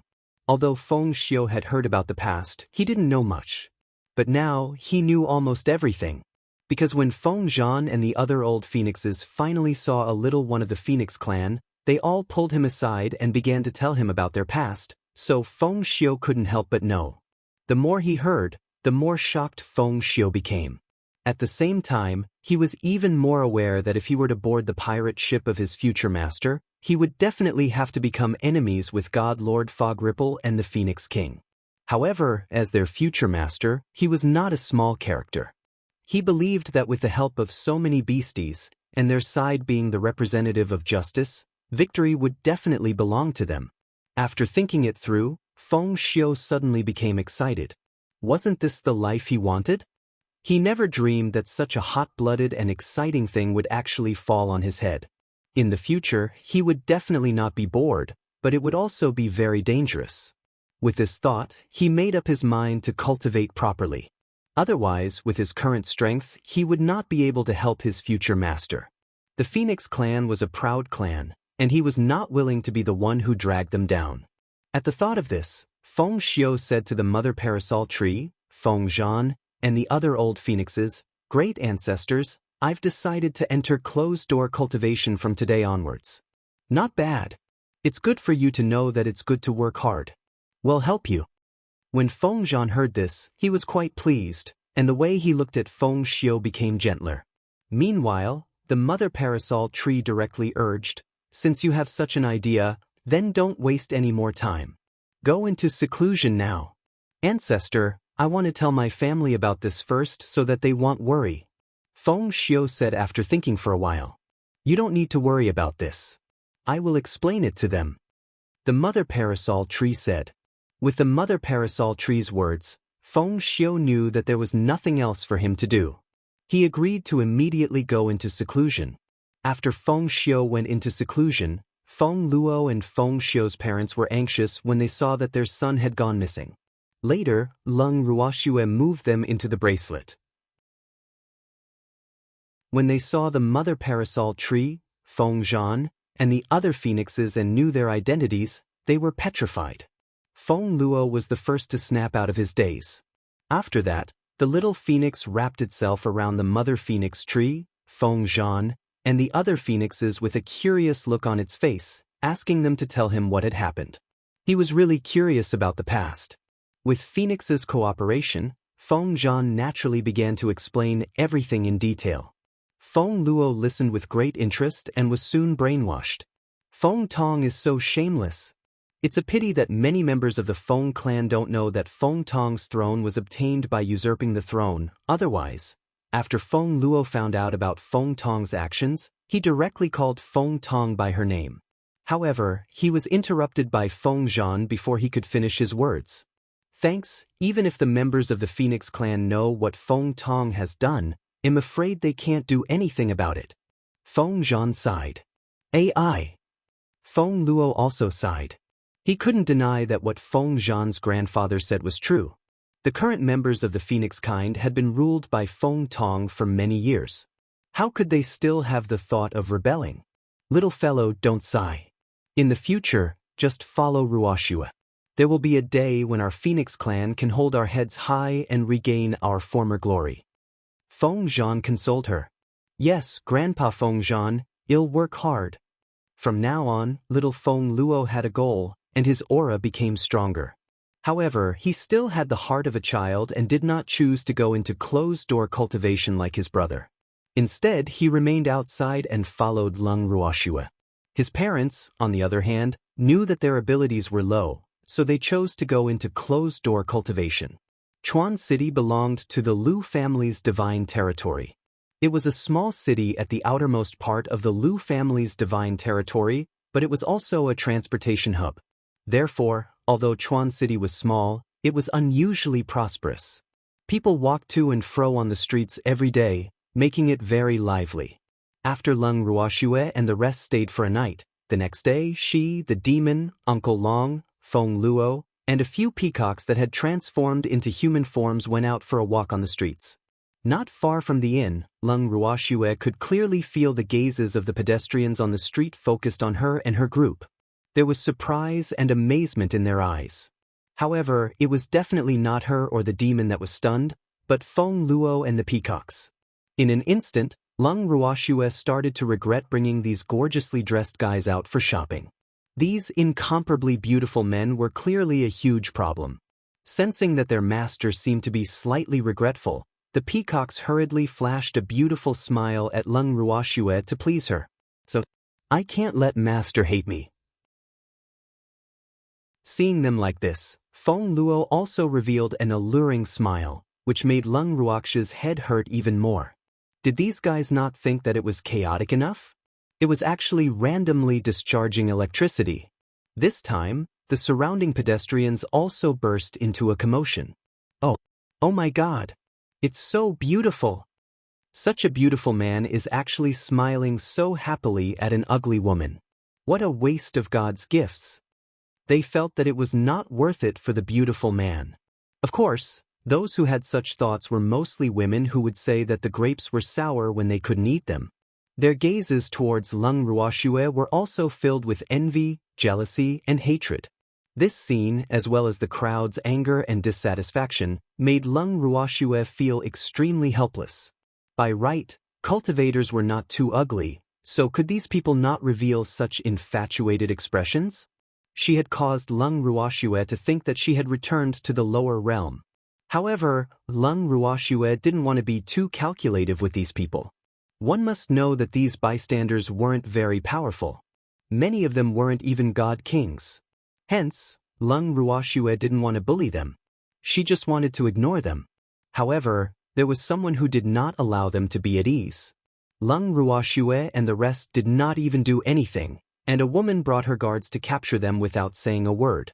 The reason was that it affected the appearance of the city and hindered traffic. After Leng Ruoxue heard this reason, she was extremely calm. She stopped Feng Luo and the rest from causing a commotion and followed the woman to the prison in Chuan City.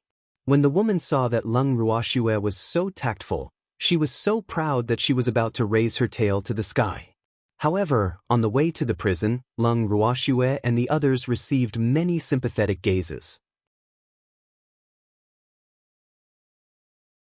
Chapter 2459. Cellmate with a Glass Heart, 3.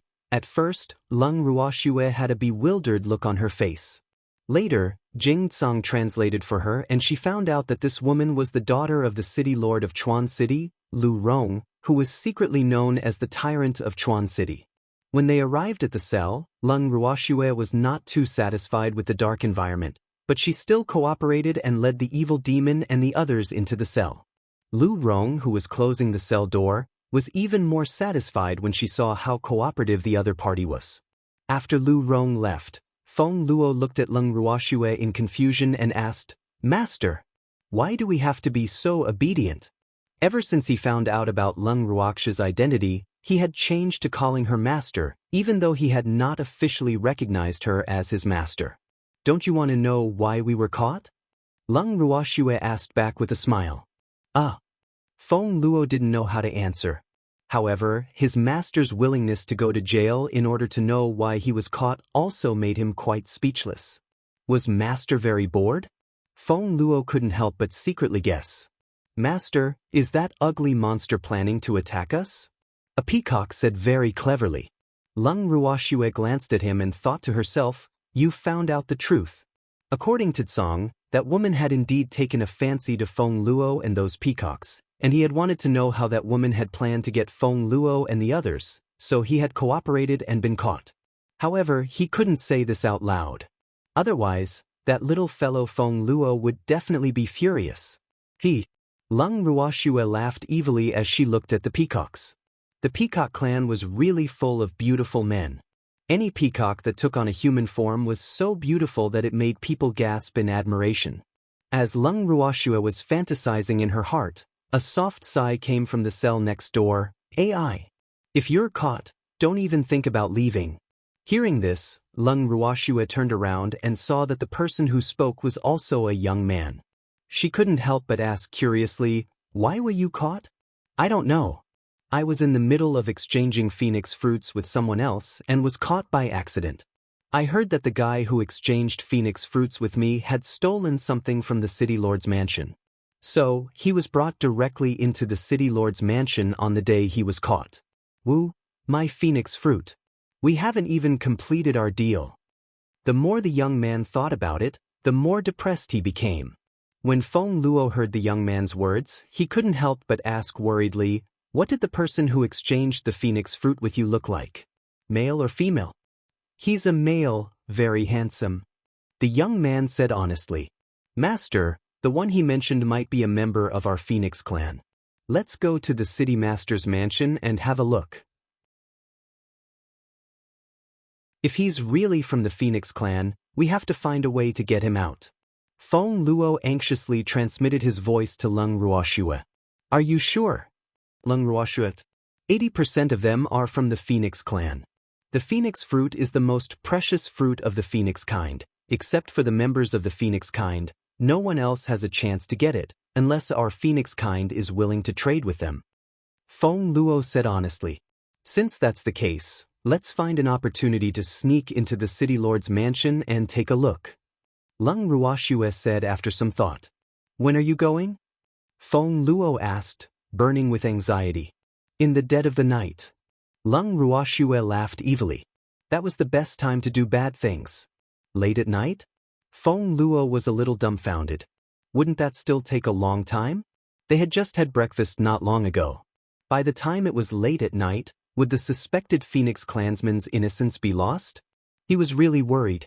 Seeing through Feng Luo's thoughts, Leng Ruoxue turned to look at her cellmate in the cell next door and asked, "How long has it been since the man who wanted to trade the Phoenix fruit with you was brought into the city lord's mansion?" "It's been so many days." The young man said after thinking carefully. "I'm finished." Feng Luo thought to herself, It's been so many days, her innocence must have been lost. In fact, after the peacock's reminder, he immediately thought of the purpose of capturing their woman. However, with his master around, he was not worried about his safety. If there was really danger, he could just enter his master's space. But now, he was a little worried about the man who seemed to be from the Phoenix clan. For any man, it was unbearable to be forced to lose his innocence. Feng Luo seemed to have already foreseen the tragic fate of that man. As he thought about it, his eyes turned red and tears welled up in his eyes. Leng Ruoxue took a look and jumped in shock. Was this child worried about his situation? Don't be afraid. I'm here. I won't let that woman touch a single hair on you. Leng Ruoxue quickly consoled him. When he heard her say this, Feng Luo burst into tears. Leng Ruoxue was dumbfounded. What was going on? Feng Luo, this child? Was he scared? AI. That woman was the daughter of the city lord. Unruly, overbearing, and unreasonable. A helpless sigh accompanied by Feng Luo's crying could be heard again. Leng Ruoxue was speechless. Thanks. Why was this person adding fuel to the fire? Can't you see that your child is crying? After hearing what the man said, Feng Luo cried even harder. Upon seeing this, Leng Ruoxue's icy dagger-like eyes shot towards the cell next door. However, perhaps her neighbor's reaction was too slow, for he did not sense that danger was coming. I won't be able to get out easily. The man continued to speak. Leng Ruoxue couldn't take it any longer. She immediately roared, "You shut up!" This time, the young man finally reacted and looked at Leng Ruoxue with a face full of fear. He had been shouted at. In fact, he was so talkative just because he wanted to find someone to chat with. He had been locked up for several days, and he had been the only one in the empty cell. He had been lonely and unbearable. However, after being yelled at by Leng Ruoxue, he became much more obedient. That woman was so fierce. Tears welled up in the young man's eyes as well. However, he was not Feng Luo. Leng Ruoxue would not feel sorry for him. She glared at the young man before turning around to coax Feng Luo. "Little Luo, don't cry. Didn't I say that I would protect you?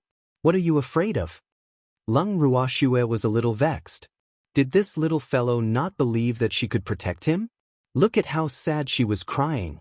I'm afraid that the person who was brought into the city lord's mansion will be bullied. Feng Luo sobbed and spoke the truth. Little Luo, that person might not have anything to do with you.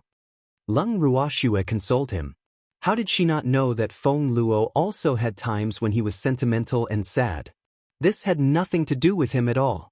I have a feeling that that person should be one of my clansmen. Feng Luo said in a low voice. Don't think about it. We'll go take a look tonight. Leng Ruoxue coaxed. Yes. Feng Luo nodded. In the following waiting time, Feng Luo was like an ant on a hot pan, pacing back and forth in the cell uneasily. The peacocks were already dizzy from his antics. However, they knew that Feng Luo wasn't in a good mood, so no one dared to ask him to stop spinning. They could only endure it. It wasn't easy for her to sneak into the middle of the night, when the moon was dark and the wind was strong. Leng Ruoxue took out a thin iron wire and pried open the cell door lock in 2 or 3 moves. Feng Luo was the first to run out when he saw this. After giving everyone a look, Leng Ruoxue and the rest were about to leave when their neighbor called out to them, "Save me! Don't leave me alone." The young man didn't expect the woman in front of him to have a way to open the lock. At this time, he didn't care about his fear and directly asked for help. "Lower your voice." Leng Ruoxue was furious, but she still opened the lock for him. After the young man came out, he thanked Leng Ruoxue profusely and even said that he wanted to repay her kindness. Leng Ruoxue only shot him a cold glance, and the young man immediately shut his mouth. He looked at her with an aggrieved expression. "As long as you keep your mouth shut, I'll consider it as you've repaid my kindness." Leng Ruoxue said in an unpleasant tone. This man was too noisy. The young man was speechless. He didn't know when he had become so unpopular. This hurt him quite a bit. "My name is Cheng Mu, and I'm from the Cheng family. I'll always remember your kindness in saving my life." If you need my help in the future, just come to the Chung family to find me. Although she was not well liked, Cheng Mu, who felt hurt, felt that she still needed to let them know her identity. Maybe these people would change their opinion of her. Cheng Mu's wish was beautiful, but the truth was absolutely cruel. After hearing the young man's name, Uncle Long sized him up seriously. In the end, he said helplessly, "As a member of the Chung family, you can still be arrested. It looks like you're quite useless." Cheng Mu burst into tears. How could these people hurt other people's glass hearts like this? In fact, what he wanted to say was, "Weren't you all caught too?" However, he didn't dare to say this in front of that fierce woman. At this moment, he heard Lung Ruoxue agree, "It's quite useless." He even claimed to be a member of the Chung family. After knowing the young man's identity, not only did Lung Ruoxue not think highly of him, she even looked down on him. They were caught on purpose because they didn't want to reveal their identities. However, she believed that even if the man in front of her revealed his identity, he wouldn't believe it. In reality, Lung Ruoxue had found out the truth. Before Cheng Mu was arrested, he had indeed said that he was a member of the Chung family. Unfortunately, Lu Rong did not believe him at all, who asked Cheng Mu to not have any evidence at all. As such, he could only be in for a tragedy. However, he deeply felt that being locked up was definitely not comparable to the contempt and blow these people in front of him were giving him. He felt his glass heart break into pieces. Ignoring Cheng Mu's worry, Lung Ruoxue rolled her eyes at him and brought the evildoer and the rest out of the cell. Before they left, they knocked out the guard who was guarding the cell and stuffed him back into the cell. Her movements were as smooth as flowing water. Cheng Mu was dumbfounded and couldn't even care about her. These people were obviously repeat offenders. Look at how skilled he was. Cheng Mu secretly thought to himself. Seeing that Lung Ruoxue and the rest were about to run out of sight, he hurriedly gave chase. Chapter 2460, Seeking a Sugar Daddy? 1. Wait for me. Cheng Mu was panting heavily. After finally catching up to Lung Ruoxue and the rest, who knew that they would suddenly increase their speed. Now, the distance between him and the other party had widened again. Helplessly, he finally could not help but call out, "Shui, that guy is following us." The demon saw the other party's stubbornness from the corner of his eyes, and a trace of displeasure flashed across his face as he reminded, "Don't mind him."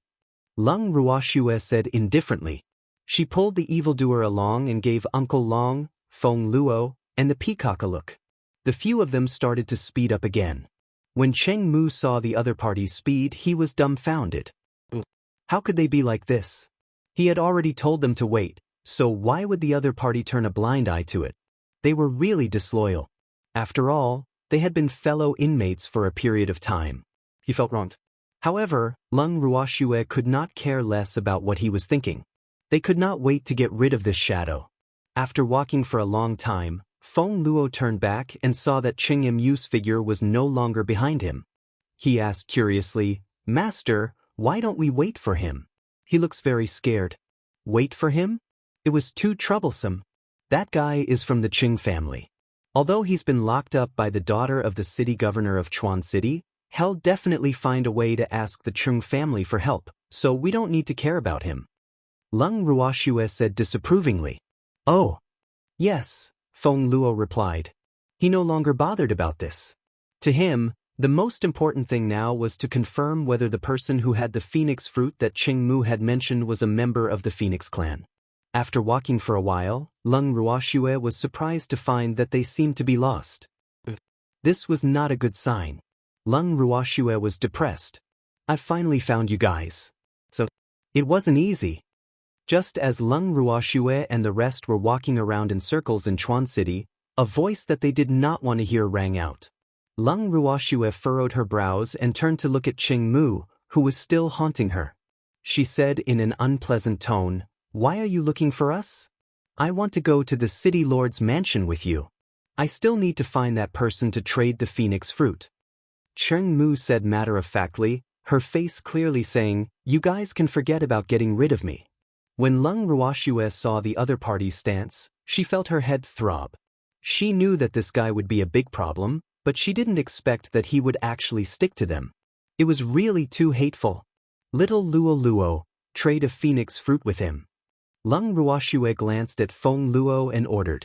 All right, he said. Feng Luo nodded obediently. Then, she took out a phoenix fruit and handed it to Cheng Mu.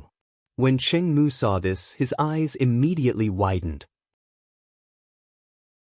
He looked at the small fruit in Feng Luo's hand in disbelief, then looked at Lung Ruoxue and thought to himself, it's really a phoenix fruit. Who are these people? Could she also be from the Phoenix clan? Cheng Mu's face was filled with joy. She reluctantly took out a small bottle of pills and handed it to Feng Luo. Cheng Mu quickly kept the phoenix fruit into her storage ring. Thanks, you can leave now. Don't follow us. Seeing that the transaction had been completed, Lung Ruoxue immediately asked him to leave. However, Cheng Mu was not so easy to get rid of. It was not easy to find a suspected Feng clansman, so how could he bear to leave? He had to find a way to build a good relationship with these people. Of course, it would be best if he could take in a phoenix as his beast pet. Only then would he be able to return to the Chung family with his head held high. As soon as she thought of this, Cheng Mu's heart suddenly felt a little light. After thinking about it, Cheng Mu said with a thick face, I still have to go with you to the city lord's mansion. When she heard this, Lung Ruoxue was slightly enraged. Damn it. So what if he was really entangled with her? Then go your way, don't follow us. Lung Ruoxue's beautiful eyes were spitting fire as she spoke to Cheng Mu in an unpleasant tone. No. I saw that you seem to be walking in circles and seem to have lost your way, so let me lead the way for you. There was a maze formation in Chuan City. At night, the maze formation would be activated automatically.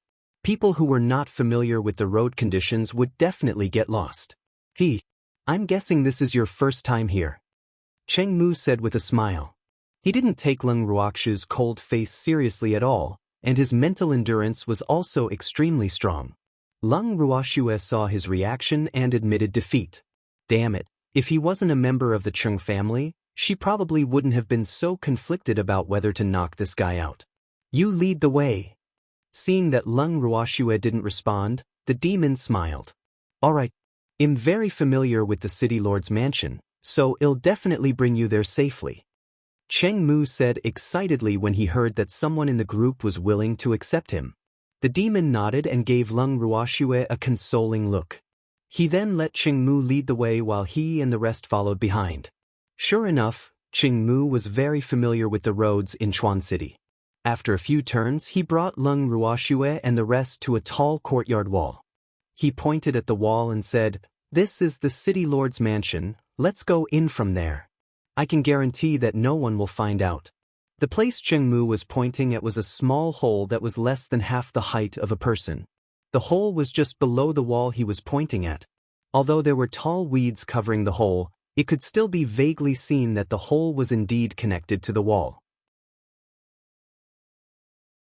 When Lung Ruoxue realized where Cheng Mu was pointing at, her expression turned ugly. She gritted her teeth and growled, You don't want to live, do you? You actually want us to enter a beast cave. The beast cave here was not a cave for contracted beasts, but a cave for ordinary guards and non-contracted beasts to enter and exit freely. Those beasts looked fierce, but their strength and status were not high. Their existence was nothing more than to scare some small thieves. To powerful masters, they were of no use. However, some families with a bit of status still liked to use them to scare people. At the thought of this, Lung Ruoxue's anger grew even more. She looked at Cheng Mu with an even more unpleasant expression. She had decided that regardless of whether this guy was a member of the Chung family or not, she would teach him a lesson. He was really too annoying. However, when Cheng Mu heard Lung Ruoxue's words, tears welled up in her eyes. She said with a slightly choked voice, This is the safest place. We won't be discovered. If we don't go this way, we won't be discovered either. Lung Ruoxue said hatefully. With that, she teleported Ling out of the bracelet and gave Ling a look. Ling immediately cast an invisibility spell on Master and the rest. Then, Lung Ruoxue and the rest left Cheng Mu and teleported into the courtyard. When Cheng Mu saw that the person had disappeared, leaving only a small golden snake to stare at her, She was quite surprised. The way the golden snake looked at him also made him somewhat unhappy. It was clearly a gloating gaze. How did they disappear? After hesitating for a while, Cheng Mu couldn't hold back her curiosity and asked the question in her heart. Chapter 2461, Seeking a Mistress? 2. They've already entered. Ling said with a smile. It had stayed behind to admire this man's expression. Arg! It can't be! Cheng Mu was dumbfounded. Those people actually left him behind and swaggered in. Was this possible? Cheng Mu swallowed her saliva and asked shamelessly, how did they get in? Aren't you afraid of being discovered by the people of the City Lord's mansion? The City Lord's mansion in River City is very heavily guarded. It's okay. I've cast an invisibility spell on them. As long as they don't expose themselves, no one will discover their existence. Ling replied honestly, not afraid of revealing his secret. Sure enough, when Cheng Mu heard this, he widened his dark, starry eyes in disbelief and looked at the golden snake in front of him. After staring at it for a long time, a shiny liquid that seemed to be saliva flowed out from the corner of his mouth. It was an invisibility spell. He had never heard of such a thing before. He didn't think that there would be such a magical thing in this world, and it was even a skill that belonged to a beastie. Such a good thing was definitely a good helper for plundering and stealing. As he thought of this, he looked at Ling with even more enthusiasm. That fiery gaze almost melted Ling. Ling Chen couldn't help but shiver as he warned, I'm telling you, little brat of the Chung family, don't you dare have any ideas about me. I'm not someone you can dream about. Otherwise, my master won't let you off. Even your Chung family's ancestor won't be able to save you. Cheng Mu, whose thoughts had been exposed by a little golden snake, quickly said with an embarrassed look, I'm not interested in you. I'm just too surprised. You're so powerful. Cheng Mu's eyes sparkled. However, he still felt a little guilty when he said that. For a moment, he did think of taking the golden snake for himself. However, after the snake revealed it, he immediately put that thought out. Those people just now were not to be trifled with, especially when the little snake mentioned his ancestor. He immediately thought that these people were probably from some powerful family.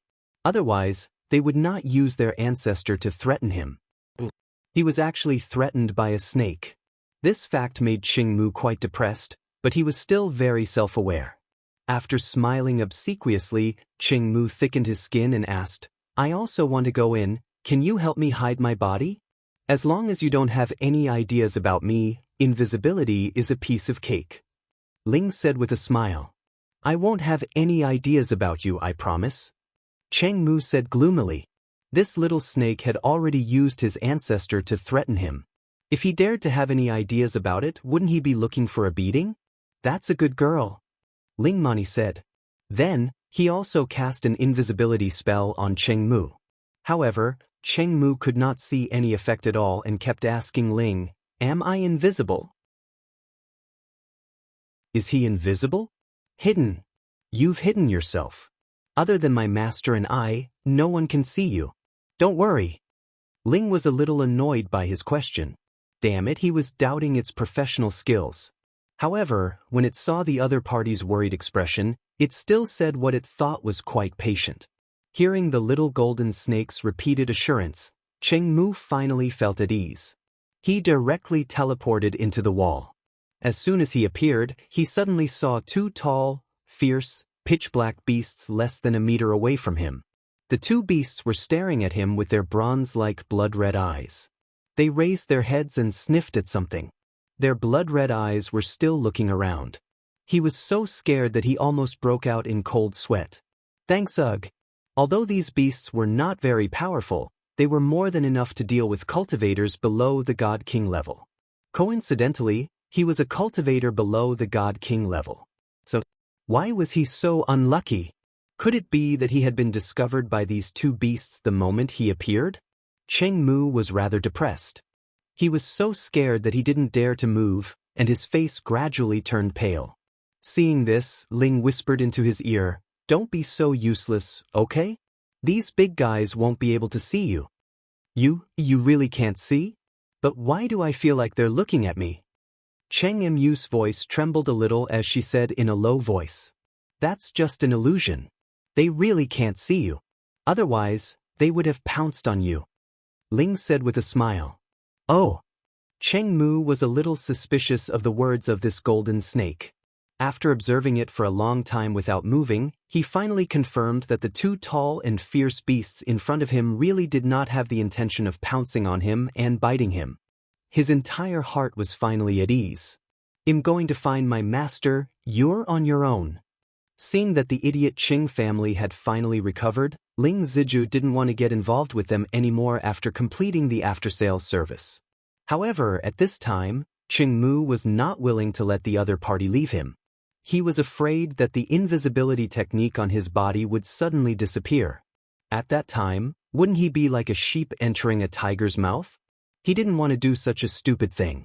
Then, Cheng Mu quickly hugged Ling's small body and said with a fawning expression, "Don't leave me, I need you. You bastard. You're taking advantage of this young master." Seeing that she was being hugged, Ling was a little angry. Especially after hearing Cheng Mu's mushy words, Ling couldn't stand it and shivered. This is too mushy, don't you think so? Moreover, it was a man who said that. Cheng Mu saw that the little golden snake's body had turned from golden to dark yellow. She could tell that she had made the little snake unhappy and quickly added, "I'm not taking advantage of you. I just don't want you to leave me alone. It's so dark here. I'm so scared." Cheng Mu pretended to be pitiful. In his dark, starry eyes, tears were glistening, making Ling quite speechless. After thinking for a long time, Ling couldn't stand the pitiful look of this man and agreed to bring him along to find his master. At this moment, Lung Ruoxue had already found the courtyard where the suspected Feng clansmen were being held under Tsong's guidance. After Ling contacted his master, he directed Qing Mu to head straight to the courtyard. It was undeniable that Qing Mu was a person with a good sense of direction.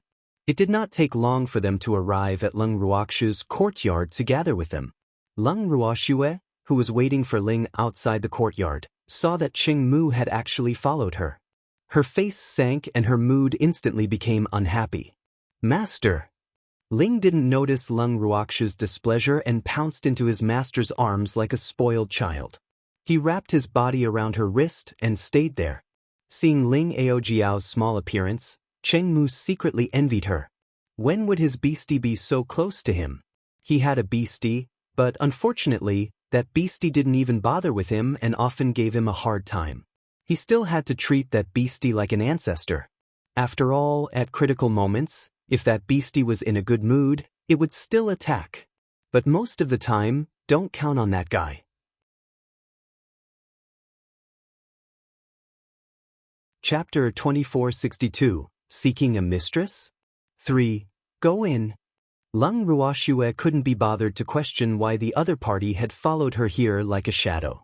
After rolling her eyes at Cheng Mu, she brought the demon into the courtyard. As soon as he entered the courtyard, Feng Luo immediately ran towards one of the rooms. However, there were guards standing guard outside the door, so he did not dare to act rashly. He could only turn his head to look at Lung Ruoxue pitifully. The meaning in his eyes was quite obvious. After Lung Ruoxue walked closer, she didn't say a word and immediately knocked out the guard at the door with the demon. Then, she pushed the door open and entered the room. In the room, a handsome man was tied up. At this moment, the man's head was lowered, and he was surrounded by a bleak atmosphere, giving people the feeling that he was in a very low mood. The man had his head lowered and didn't realize that the door was pushed open. Even if he did, he didn't care anymore. At this time, Feng Luo saw the man and ran forward excitedly. He called out excitedly, "Elder Feng Shao." Upon hearing these words, Lung Ruoxue immediately looked up at the handsome man. "Feng Shao? It can't be that coincidental, right?" When he heard someone call out his name, Feng Shao jerked his head up. However, he did not see anyone in front of him. Thinking that he had heard wrongly, Feng Shao immediately lowered his head again. How could anyone here recognize him? It seemed like he was hallucinating because he wanted to be saved so much. Unfortunately, no one could come to save him at this time. The proud him knew that even if he asked for help from the clan, the Phoenix King, who hated him, would not come to save him. As for his own old ancestor, he could not contact him at all. He did not know where the old man had run to. Feng Xiao was very worried. Thinking of his recent misfortunes, his mood became even worse. Seeing that elder Feng Xiao was not paying any attention to him, Feng Luo was a little depressed. Helplessly, he could only stretch out his hand to pull on Feng Xiao's lapels and said, "Elder Feng Xiao, I'm Feng Luo. Don't you recognize me? Feng Luo? Where are you?" When he heard the familiar name, Feng Xiao finally reacted again. He raised his head and searched around, but he didn't find Feng Luo's shadow. To be precise, he could only hear the sound but not see the person. Only then did Feng Luo remember that he was invisible. He turned to look at his master for help. Lung Ruoxue gently stroked Ling's ice-cold skin. Ling understood and removed Feng Luo's invisibility spell. Feng Luo's figure appeared in front of Feng Xiao. It really was Feng Luo. Feng Xiao was overjoyed, but immediately after, his expression changed and he said nervously, "Little Feng Luo, what are you doing here? Was he also caught?" "No, I didn't. I walked in on my own," Feng Luo said very honestly. "Little Feng Luo, you should quickly leave this place before anyone finds out. There are 2 experts in the city lord's mansion, and am not their match. You must not be discovered by them." After hearing Feng Luo's words, Feng Xiao hurriedly urged him. He didn't want Feng Luo to be trapped in the city lord's manor like him. "Elder Feng Xiao, I'm here to save you." Seeing that he had been driven out, Feng Luo said straightforwardly, "Save me? Little Feng Luo, you're too weak. You can't save me. How about this? If you must save me, then tell the Phoenix Fire Forefather that I was captured and let him save me," Feng Xiao casually suggested. His purpose was naturally to trick Feng Luo away. He didn't want Feng Luo to end up in the same situation as him. Seeing that Feng Xiao obviously didn't believe that he had come to save him, Feng Luo was very worried. After sighing, he said helplessly, "Feng Luo knows his own limits, but my master will definitely be able to save you." "Your master? Lord Lianwu?" Feng Xiao's eyes widened and he couldn't help but guess. He knew that Feng Luo must have left the Feng clan with Lord Lianwu, but he didn't expect that Feng Luo would actually call Lord Lianwu master. Could it be that Feng Luo had recognized Lord Lianwu as his master? His heart was full of questions, but after seeing Feng Luo's confident expression, Feng Xiao had to admit that if Lord Wu was here, it would indeed be much easier to save him. Who asked him to have such a strong backing? The Lu family wouldn't dare to not give face to the God Lord's manor. However, he didn't have much confidence in his heart. He didn't know if Lord Lianwu would offend the Lu family for him. After all, he didn't have a deep friendship with Lord Lianwu. Seeing his reaction, Lung Ruoxue immediately appeared and smiled. "Feng Xiao, right? Feng Hu told me your name and asked me to take care of you. You know my family's old ancestor?" Hearing this and seeing Lord Lianwu suddenly appear, Feng Xiao was quite surprised and shocked. Regardless of what skill Lord Lianwu and Feng Luo used to make him unable to see them, he just said that his ancestor was very good at pretending to be sick. When did he have a friendship with Lord Lianwu? He really couldn't understand. Not only do we know each other, but we're also very familiar with each other, Lung Ruoxue said with a smile. These words successfully caused a confused look to appear on Feng Xiao's face. Seeing this, Lung Ruoxue decided to tell the truth. "I'm Ling Ruoxue, not some Lord Lianwu." Feng Xiao was petrified. Thanks Cheng Mu, who heard Lung Ruoxue reveal her identity, was equally shocked. Lung Ruoxue? This ugly woman was actually the legendary Lung Ruoxue? The Lung Ruoxue that old Grand Madam always mentioned? No wonder she didn't put him in her eyes at all after hearing his identity. No wonder other people's beastie dared to threaten him. Who would dare to provoke a beastie with such a fierce master? So, he must hug onto this thick leg. With Lung Ruoxue's support, he believed that his clansmen would not dare to look down on him anymore. Old Grand Madam would also not scold him all the time. The moment such a thought appeared, Cheng Mu's mind was instantly on fire. He did not do anything but throw himself onto the ground and hugged Lung Ruoxue's leg. "Master Ruoxue, please be my mistress." In an instant, the scene was silent. Uncle Long, Feng Luo, and the peacocks all held their breaths, not even daring to breathe loudly. The petrified Feng Xiao, after hearing these words, also came back to his senses. Although he couldn't see the person who spoke, these words still successfully made him feel confused. As the person involved, Lung Ruoxue's head was filled with black lines. She did not know what Qing Mu, who came out to steal the show, was trying to do. He's really bold. Didn't this guy feel the cold wind blowing around him? Lung Ruoxue did not need to look to know that the demon's expression was definitely not good. Ling, who loved to see the world in chaos, saw this scene and quietly removed the demon's invisibility technique. The dark-faced evildoer was already standing next to Lung Ruoxue. Qing Mu, who had only realized it later, suddenly felt a chill down her spine. Qing Mu, who had shrunk his neck and felt his heart palpitate, turned his head slightly and saw a face that had already turned black appear on his right. Immediately, he quivered and thought to himself, what is this guy trying to do? A kept woman? The evildoer asked coldly without letting Qing Mu wait for too long. You also want to recognize Shui as your master? Azure also joined in the fun and asked. Although the other party's 3 words made him very unhappy, he was still very happy to watch when he saw someone causing trouble for the evil man.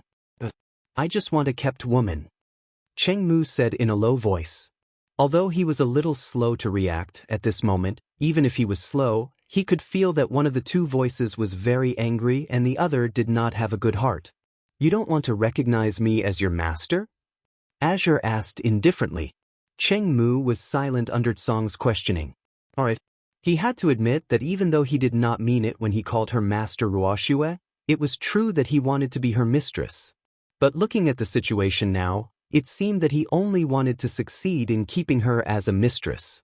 However, as a direct descendant of the Cheng family, how could he have a master? If his clan members knew about this, he would definitely be hunted down. Qing Mu did not dare to take the risk of being hunted down by his clansmen. The price was too high. I am begging you to be my mistress. After a long silence, Qing Mu whispered again. These words also successfully made evildoer's face darken even more. He really didn't know how to repent. The demon gritted his teeth in anger, wishing he could kill this eyesore right now. However, Tsong laughed happily and said in a friendly manner, My girl won't feed a pretty boy who eats for nothing, AI. One pretty boy like that is enough. If there are more, my girl will be poor. Besides, you don't have the qualifications to be a pretty boy. He's so ugly. Tsong glanced at Qing Mu and said with a look of disdain. After he finished speaking, he even deliberately looked at the evildoer provocatively. However, after hearing what he said, the evildoer calmed down. He glanced at Qing Mu as if he was looking at a dead person, and the demon did not even look at him. Wasn't it just a matter of minutes for a guy with low strength to find trouble with him? There was no need to take him too seriously. Otherwise, he would only be a laughingstock to that damn cat. Receiving the evildoer's ignoring gaze and hearing Tsong's words, Qing Mu couldn't help but feel depressed. He was too ugly? Although he admitted that he wasn't as handsome as the man in front of him, and he wasn't as cute as this little boy, he wasn't too ugly, right? Speaking of ugly, this man with a dark face and a powerful cold aura was the one who was truly ugly, right? Qing Mu secretly complained in his heart, but Lung Ruoxue was not willing for this fellow to continue snatching the show. He was not the main character now, so he should just go and cool off somewhere. Lung Ruoxue kicked away Qing Mu's body in disgust and turned her gaze back to Feng Xiao. You're the main character now, ignore him. Feng Xiao, who was in a mess in the wind, regained his senses, but he didn't know what to say. The true identity of the woman in front of him had already stirred up his thoughts into a mess, like a ball of mush.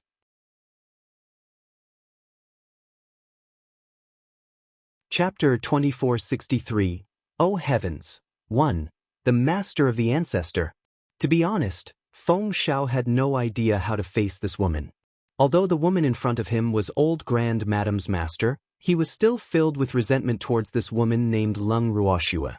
The people of the Feng clan were all prideful. As a member of the Feng clan, Feng Shao couldn't accept it from the bottom of his heart. The old ancestor he had always respected had found himself a human master.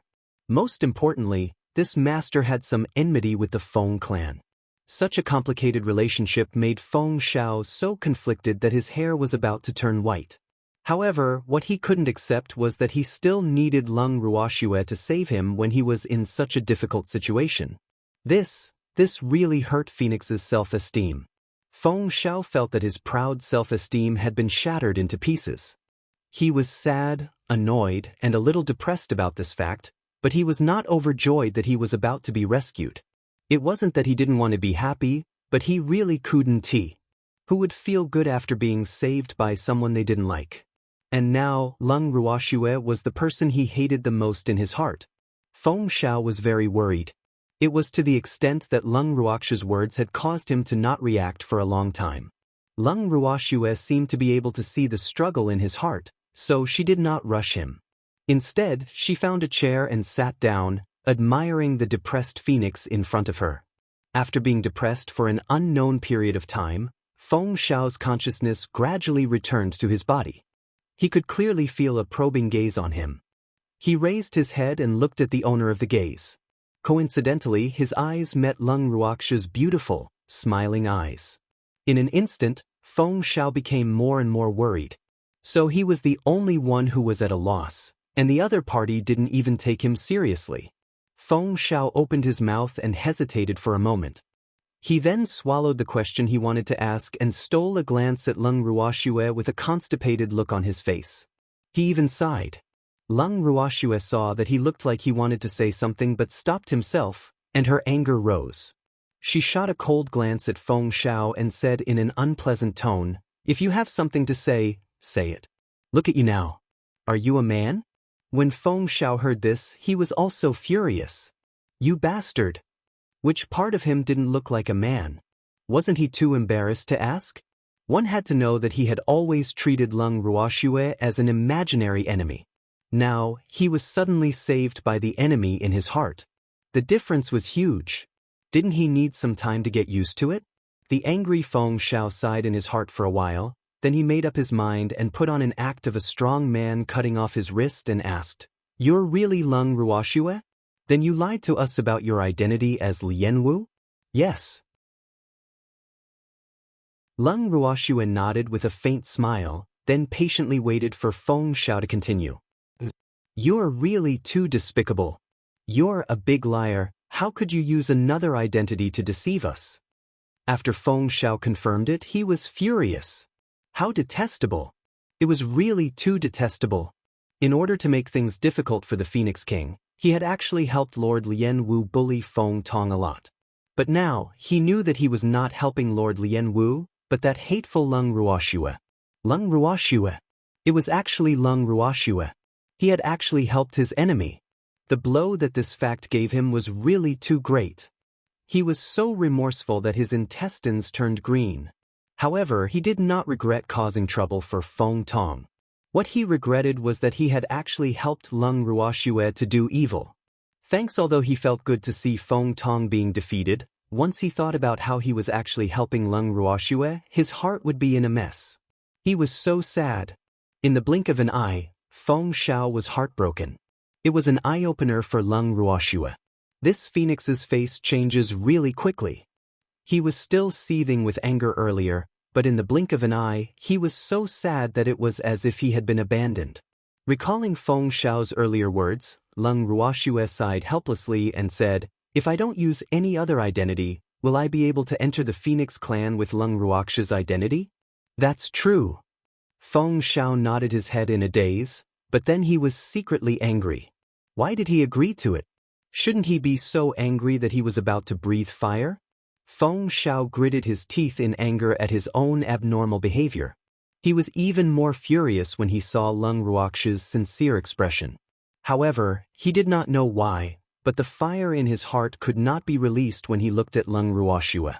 So, this was really too aggrieved. At this moment he deeply experienced the kind of helplessness Feng Tong felt when he caused trouble for her. I wonder if this is retribution. Now it was his turn to experience it for himself.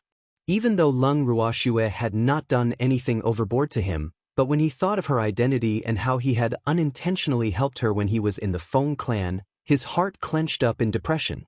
Oh heavens! How could he be so stupid? Feng Shao looked up to the sky and sighed in his heart, tears streaming down his face. After that, he didn't say a word and lowered his head in a daze. No one knew what he was thinking. The atmosphere in the room became silent again. Leng Ruoxue and the rest were also silently admiring Feng Shao, who was tied up like a dumpling. Cheng Mu, who had been ignored for a while, saw that this was an opportunity that she could not miss. She approached Leng Ruoxue and gave her a fawning smile like a puppy. Then she whispered, "I'm begging you to be my mistress."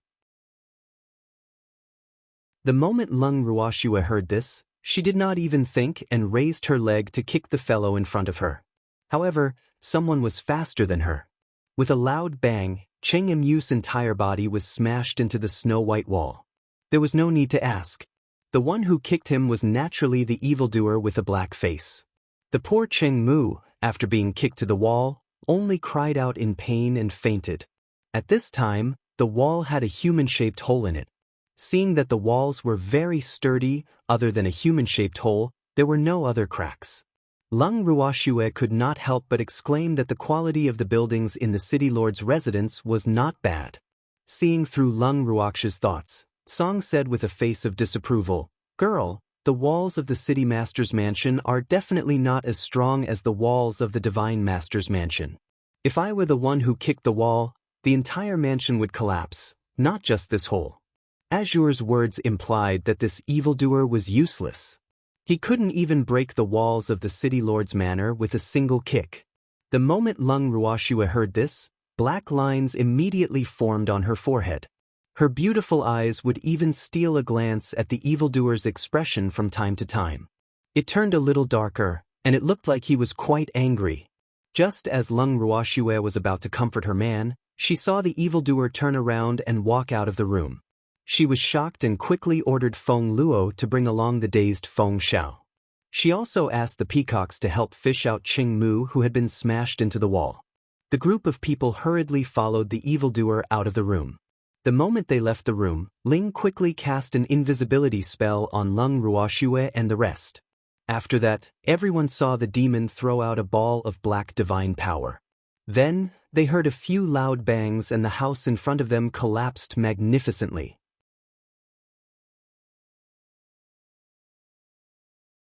Chapter 2464, Oh Heavens, 2. This was not the end. After the house in front of him collapsed, the black divine power that the demon had thrown out came out of the pile of rubble again. Then, it floated all the way to the other direction of the city lord's mansion. Ah! The peacocks looked at the expressionless evildoer and broke out in cold sweat. They didn't need to think to know that the city lord's mansion was going to be in trouble. As expected, within a few minutes, Leng Ruoxue and the rest heard loud bangs from afar. It was followed by sounds of panic, wailing, and extremely angry. After hearing all this, the demon only said indifferently, "You can leave now." Leng Ruoxue led Uncle Long and the rest and followed behind the evildoer, obediently following him back to the inn. As for what would happen to the city lord's mansion, it was not within their scope of concern. When they arrived at the inn, Leng Ruoxue and the rest went straight into their rooms. At this moment, Dong Fengyu and the others were chatting in the room. When he saw them return, he couldn't help but smile and tease, "Shui, you've been gone for so long. You must be having so much fun that you've forgotten about home." "Who said that? We were caught and thrown into prison." Leng Ruoxue rolled her eyes at Dong Fengyu and told him the truth. Dong Fengyu was stunned. There were people who were not afraid of death and dared to capture them? He's got guts. However, looking at Shui, she didn't seem to be lying. Could it be true? After that, the surprised Dong Fengyu observed the expressions of the others. Other than Uncle Long, who looked calm, and the demon, who had a straight face, Feng Luo and the peacocks all looked shocked. It seemed that something had really happened. At this moment, Dong Fangyu saw a man who was tied up on Feng Luo's shoulder. A few beautiful peacock men were also carrying an unconscious man. He didn't know these two people. Who are these two people? Dong Fangyu was very curious, but he didn't ask. He only stared at Feng Luo with his dark, starry eyes, hoping that this little boy could answer his question. However, Dong Fangyu's expression of seeking knowledge did not move Feng Luo. In Feng Luo's young mind, he was still thinking about the shocking scene just now. It was too terrifying, wasn't it? In the past, he had never felt that Master's man was so terrifying. Because that man always had the appearance of a little boy begging for his master's caress. In front of them, he rarely showed such a domineering side. He didn't expect that today he would deeply witness it and also scare him. So, he knew that one couldn't judge a book by its cover. How could the people around Master not be violent? Feng Luo mourned for his ignorant thoughts in the past and tried hard to recall if he had ever offended that violent man. After thinking about it for a long time, Feng Luo finally felt relieved. Fortunately, he had always been careful and had never offended that violent man. In fact, the reason why Feng Luo didn't think that the demon was scary enough in the past, other than the fact that the demon he had seen had always been very calm, was also because he had never seen the Peacock King being beaten up. Because at that time, they were still in the territory of the Peacock clan. But now that he had seen it for himself, the monster was immediately raised to the number one figure that he could not afford to offend. At this time, when he saw that Feng Luo, the little fellow, had been in a daze and had a worried look on his face from time to time, Dong Fangyu finally couldn't bear it anymore. He poked the little fellow and asked bluntly, "Who are these two?" "Arg. The one on my shoulder is the Feng clan's elder Feng Xiao, and the one the peacocks are carrying is the Chung family member." After a sudden realization, Feng Luo hurriedly explained. At the same time, he looked at Dong Fangyu with an unusually cautious gaze. Thanks, the people around Master were not to be trifled with. Elder Feng Xiao? Old Hua's descendant? Dong Fangyu's eyes narrowed. Shuer had mentioned this person to him before. He didn't expect that they were really fated to meet. However, he was very curious. How did they meet? With a stomach full of questions, Dong Fangyu reached out and took Feng Xiao from Feng Luo's shoulder. He then smiled and said to Feng Luo, "Little Luo, leave this phoenix to me. I'll take good care of him."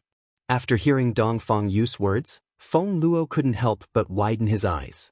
He was thinking, can I believe this guy's words? If Elder Feng Xiao were to accidentally say something disrespectful to the master, this senior whose cultivation level he couldn't see through at all, he was afraid that he wouldn't let Feng Xiao off. He was a little worried for Elder Feng Xiao. However, Feng Luo didn't have the courage to refuse Dong Fangyu's words, especially after he had witnessed the horror of the demon. He didn't dare to offend any of the people around his master who he didn't know the details of. After helplessly transferring the ownership of Elder Feng Xiao to Dong Fangyu, Feng Luo silently prayed for Elder Feng Xiao in his heart. "Elder Feng Xiao, you're on your own." And just like that, Feng Xiao was heartlessly abandoned by Feng Luo. As for Cheng Mu, he was thrown to the ground by the peacocks in disdain. No one was willing to take over. By the time Feng Luo saw Feng Xiao again, Feng Xiao had already regained his composure on the surface. However, when he looked into Lung Ruox's eyes, there was a hint of resentment in them from time to time. However, every time he faced Dong Fangyu, Feng Xiao was very obedient. Seeing Feng Xiao in this state, Feng Luo couldn't help but sigh. He truly felt that Elder Feng Xiao was afraid of the wrong person. To be able to make so many seniors listen to their master's words, Master must be a small character that was easy to bully. However, Feng Luo did not voice out his thoughts because he knew that even if he did, Elder Feng Xiao, who had a prejudice against his master, would not believe him. "Bye. Elder Feng Xiao, take care." After having a good night's sleep, Lung Ruoxue planned to leave with everyone the next morning. However, just as they reached the lobby on the first floor of the inn manager carefully approached Lung Ruoxue and the rest and whispered, "Are you going out? We want to check out." Lung Ruoxue smiled. "Dear guests, please stay for a few days. I can't leave the city now." The inn manager suggested with a smile. "Why?" Lung Ruoxue didn't understand. Even though they had only known each other for less than 2 days, she had a pretty good impression of this manager. He didn't seem like a black manager who forced guests to stay. The city gates have been tightened. You're not allowed to enter or leave. The inn manager said. What happened? Lung Ruoxue blinked her eyes and asked, pretending to be confused. The city lord's mansion had been destroyed by someone last night, and it had all been turned into a pile of debris. It was really a tragic sight. I heard that the city lord is injured, and it's hard to say if he can be humane in the future. As the inn manager said this, he looked around vigilantly, as if he was afraid of being heard, but the excitement in his voice could not be concealed. Lung Ruoxue was speechless when she heard the manager's words. Was the shopkeeper really from Chuan City? If she remembered correctly, the shop they were currently staying in belonged to the Liu family, right? Shouldn't the shops belonging to the Liu family in Chuan City be under the jurisdiction of the city lord's mansion? His superior's home had been destroyed, and as a subordinate, was he allowed to gloat over it?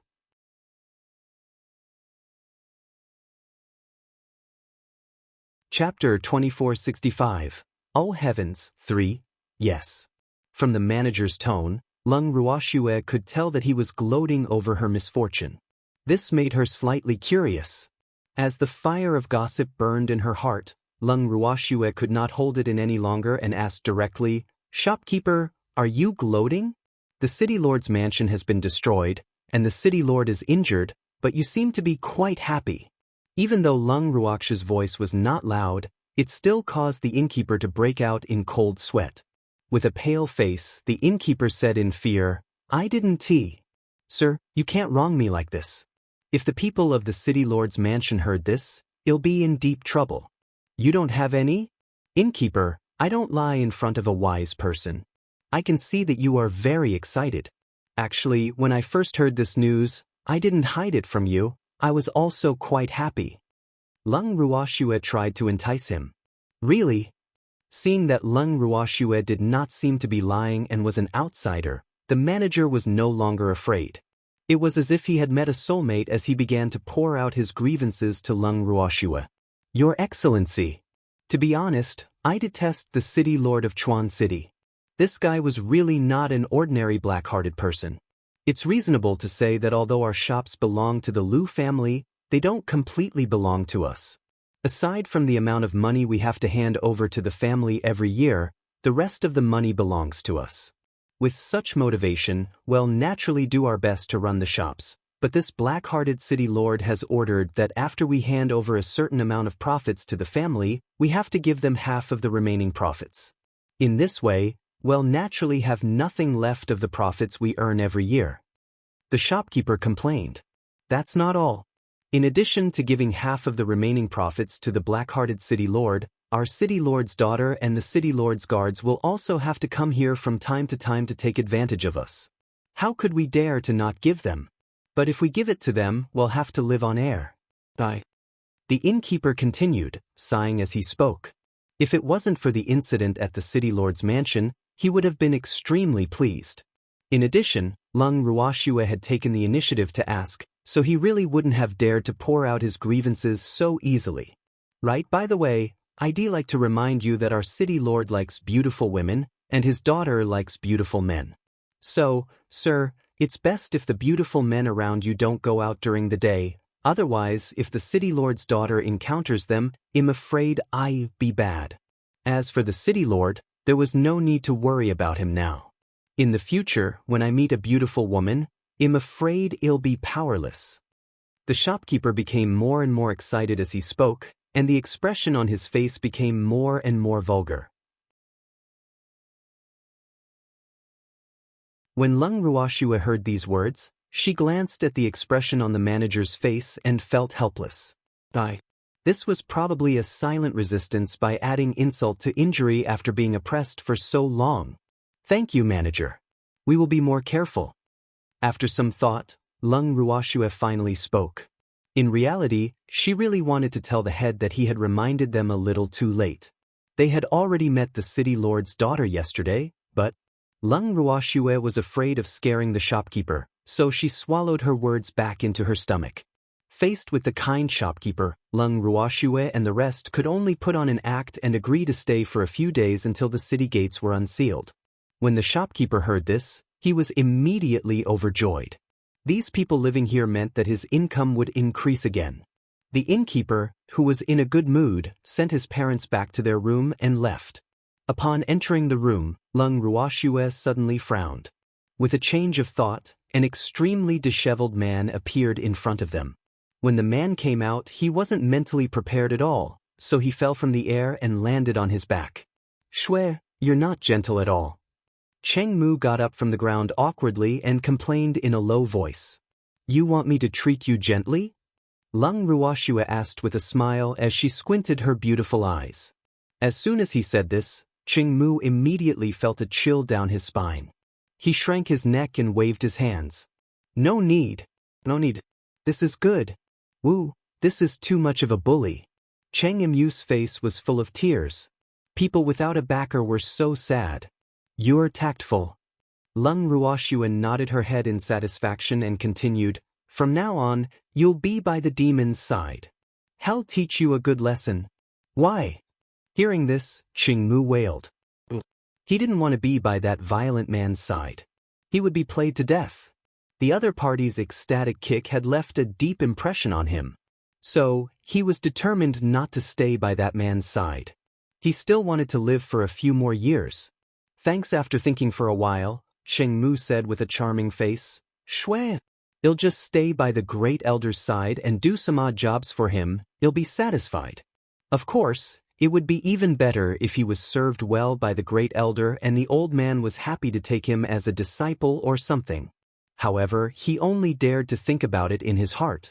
He definitely did not dare to say it out loud in front of Lung Ruoxue. Otherwise, if this woman thought that he was trying to poach her, he would probably die without even knowing how he died. "Oh really? It's a pity that the great elder thinks you're too noisy and doesn't want you to disturb him." Lung Ruoxue threw out this fact calmly and immediately made Cheng Mu feel dizzy. This was impossible. How could the great elder hate him? He had used all his strength to please that old man.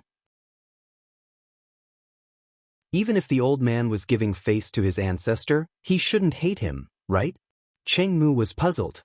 Suddenly, he had a flash of inspiration. Jealousy. It was definitely jealousy. Lung Ruoxue must have been jealous of his good relationship with the first elder, so she had intentionally broken them up. That must be it. Cheng Mu thought that he had found the reason why Lung Ruoxue did not allow him to be with the great elder. The way he looked at Lung Ruoxue instantly turned resentful. When Lung Ruoxue saw this, she could not help but feel embarrassed. What was this guy trying to do? Why did she feel that Cheng Mu gave her the feeling that she was the evil person who had broken up a pair of lovebirds? Although Lung Ruoxue did not quite understand Cheng Mu's current thoughts, she had two little secret agents. After Tsang and Qing Ju told Lung Ruoxue about Cheng Mu's thoughts, Lung Ruoxue felt helpless. She really did not know what to say about Cheng Mu's overthinking. At this time, she really regretted listening to the great elder's words yesterday and moving Cheng Mu, who had been abandoned on the ground, into the mobile house. Thinking of this, she simply moved the great elder out of the house. The first elder was eating breakfast. He was holding a half-eaten snack in his hand and his mouth was full. When he was suddenly moved out, he was stunned for a while before he realized that his image was not good. The first elder quickly swallowed the food in his mouth and said with a slight dissatisfaction, "Girl, I'm eating. Can't you wait until I'm done eating?" "I can't wait. This guy wants to stay by your side and serve you." Lung Ruoxue pointed at Cheng Mu, who had been looking at the first elder with love in his eyes ever since the first elder came out. When he saw Cheng Mu's expression, the great elder felt disgusted. Then, he pulled away from Cheng Mu with a look of disgust and said angrily, "Girl, keep this guy away from me. Otherwise, don't blame me for not considering our friendship." When Lung Ruoxue heard this, she laughed in her heart. On the other hand, Cheng Mu's face was ashen. How could the great elder hurt people like this? Didn't they get along well last night? Thinking back to last night, when Cheng Mu had just woken up, the first person she saw was the great elder of the Armament Guild headquarters. At that time, The great elder was so gentle and considerate. Although the other party kept saying that he was taking care of him because of his ancestor, he was still quite grateful. Later, he suddenly remembered that this somewhat familiar old man in front of him was the great elder of the Craftsmen's Guild headquarters. He was overjoyed and stuck to the great elder's back like a dog trying to please its master. In the beginning, didn't the great elder praise him for being polite and knowing how to respect the elderly? Why did you change your face so quickly? This person was definitely not the gentle great elder from yesterday. Right? This person was not the great elder. The great elder must have been switched by the bad person, Lung Ruoxue. The more Cheng Mu thought about it, the more he felt that this was possible. Because he really couldn't believe that someone could change their attitude so quickly and make him so confused. Cheng Mu thought that he had always been very careful and had never offended the great elder. Therefore, he really felt that the great elder should not despise him so much. So, this would make him sad. At the thought of this, Cheng Mu immediately glared at Lung Ruoxue with a face full of hatred. He had wanted to roar at Lung Ruoxue with a high-spirited aura, but at that moment, the face of the terrifying man from yesterday suddenly appeared in his mind, causing his entire aura to wither before he could even do anything. However, he still bravely pounced towards Lung Ruoxue. Shui, how can you treat me like this? You found me a fake great elder to fool me. Do you think I'm stupid? Cheng Imu's face was covered in tears. She cried and fell to the ground. Her hands were still hugging Lung Ruoxue's ankle tightly. This scene caused most of the people in the room to be dumbfounded. Lung Ruoxue was speechless, helpless, and helpless. As expected, the demon's face darkened. She really didn't learn. The evildoer was furious and walked straight in Cheng Imu's direction. Uncle Long and the others who were frightened saw this scene and unconsciously made way for the evildoer.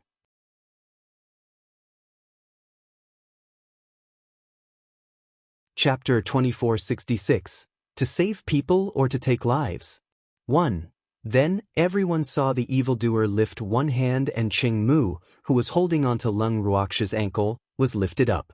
Then, with a light flick of his wrist, Cheng Mu, who was in his grasp, was thrown out of the window by the evildoer. A loud bang was heard. This action of lifting and throwing was as smooth as floating clouds and flowing water, leaving everyone dumbfounded. For a long while, everyone did not know what to say. However, at this sensitive moment, no one would stupidly speak up for Cheng Mu.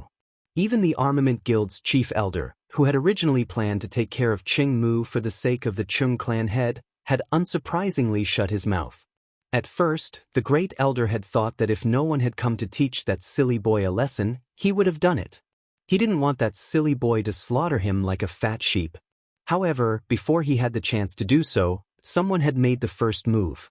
In this way, for the sake of old man Cheng, he naturally couldn't hit him when he was down, although he really wanted to do so. Who asked that idiot to be so infuriating, to actually say that he was a fake? The more the great elder thought about it, the angrier he got. Fortunately, Cheng Mu was not in front of him at this time. Otherwise, he could not guarantee that he would not be so violent.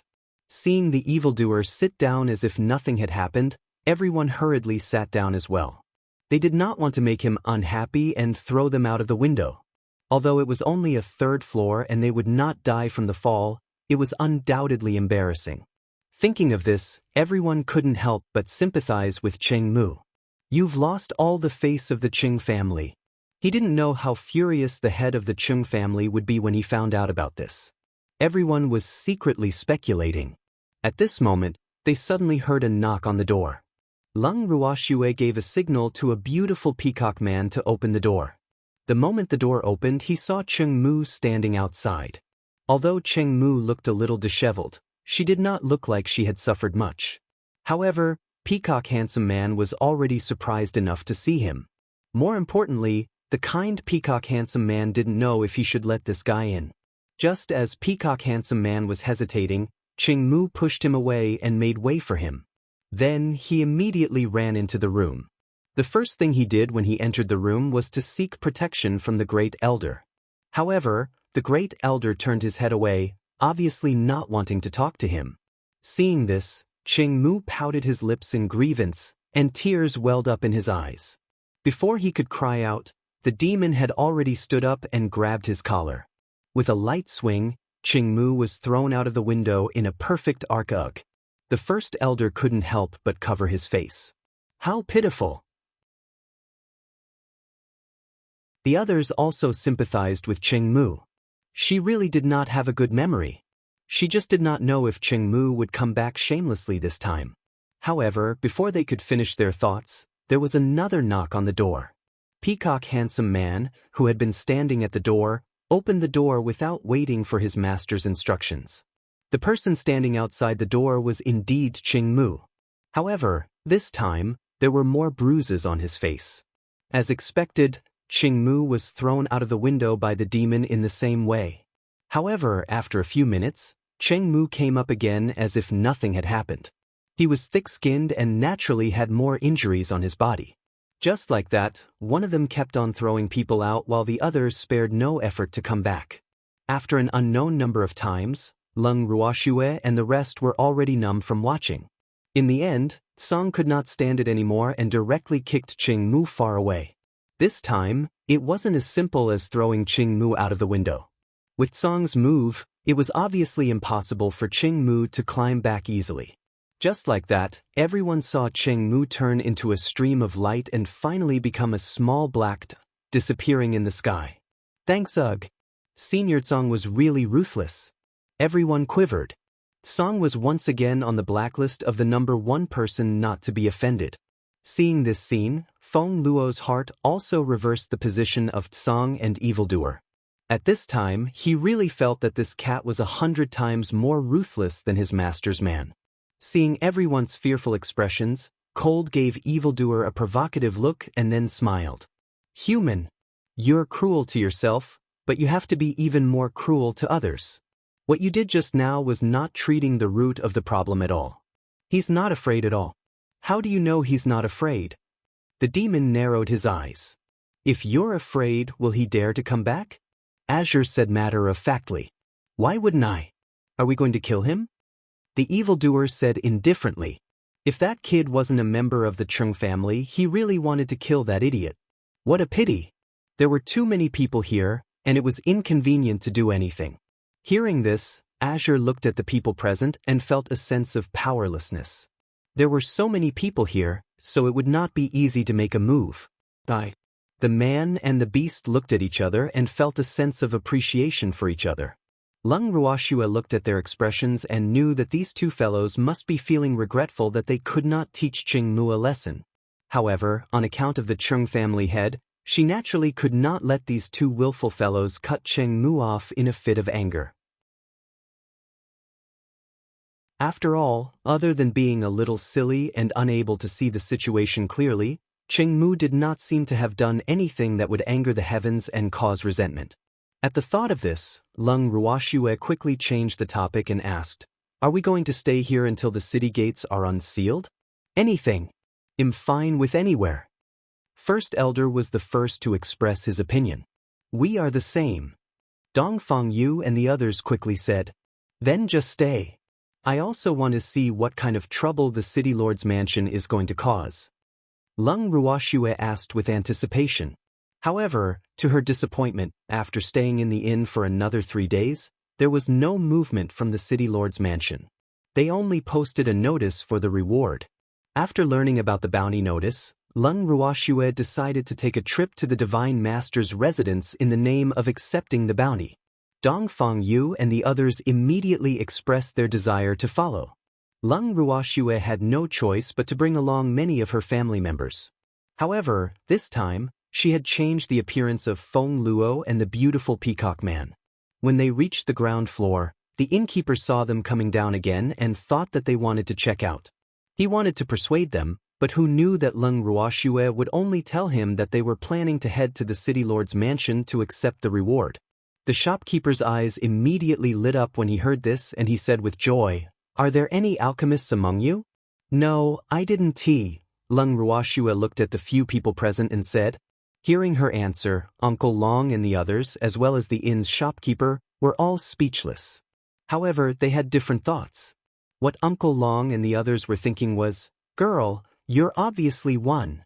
Meanwhile, the inn manager was thinking, without an alchemist, how could he still be so confident? He really didn't know where these people got their confidence from.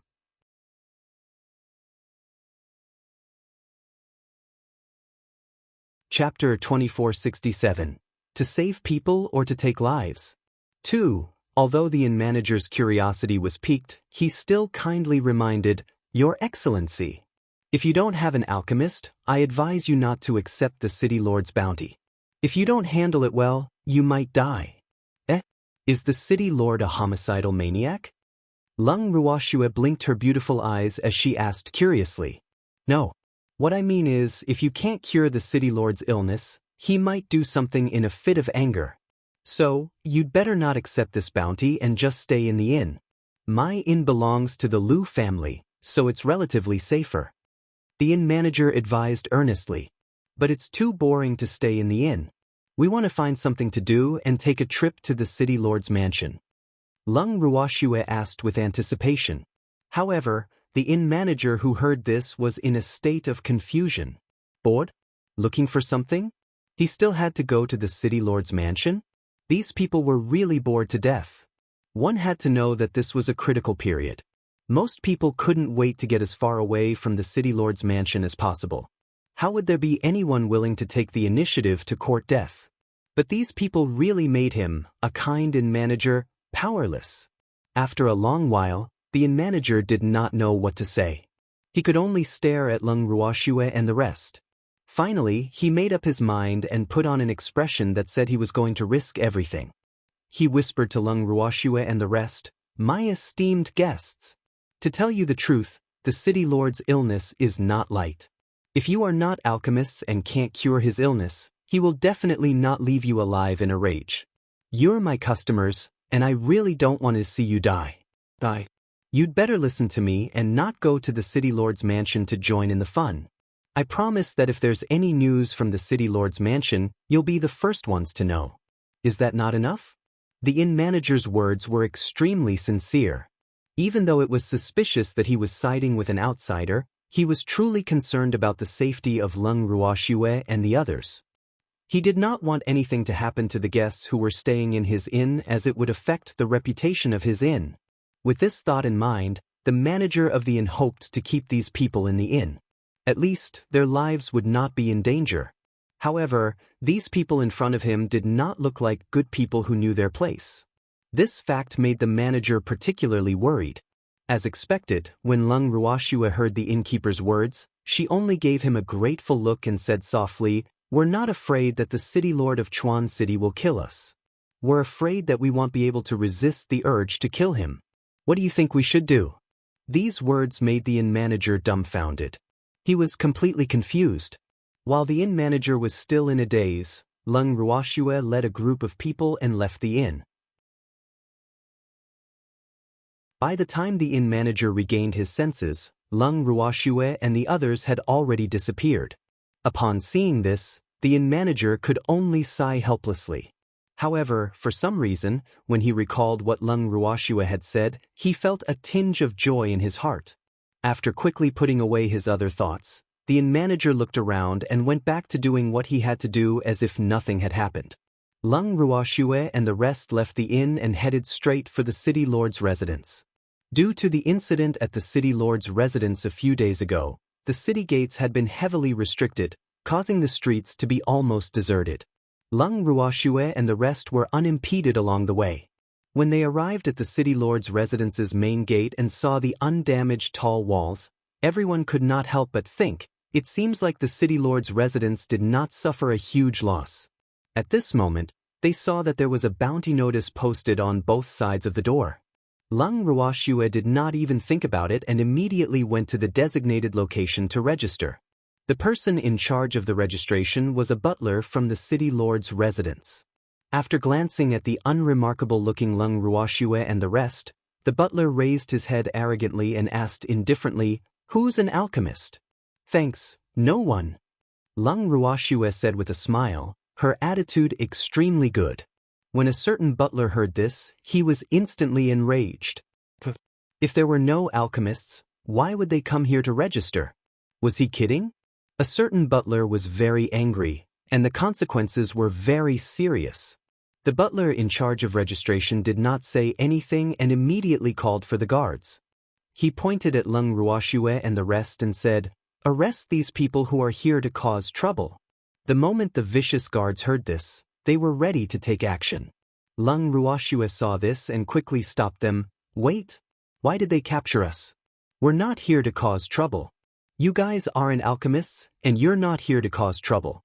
Could it be that you're really here to treat the city lord?" A certain butler shouted out of certainty. "We're really here to treat your city lord, we're not here to cause trouble." Lung Ruoxue vowed. "Do you think I'm a 3-year-old child? Do you think I'm that easy to fool?" A certain butler clearly didn't believe Lung Ruoxue's words at all. He looked at her with an even worse expression. Originally, the city lord's mansion was in a troubled period.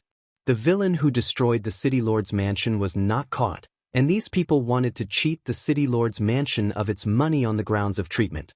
If this was not causing trouble, what was it?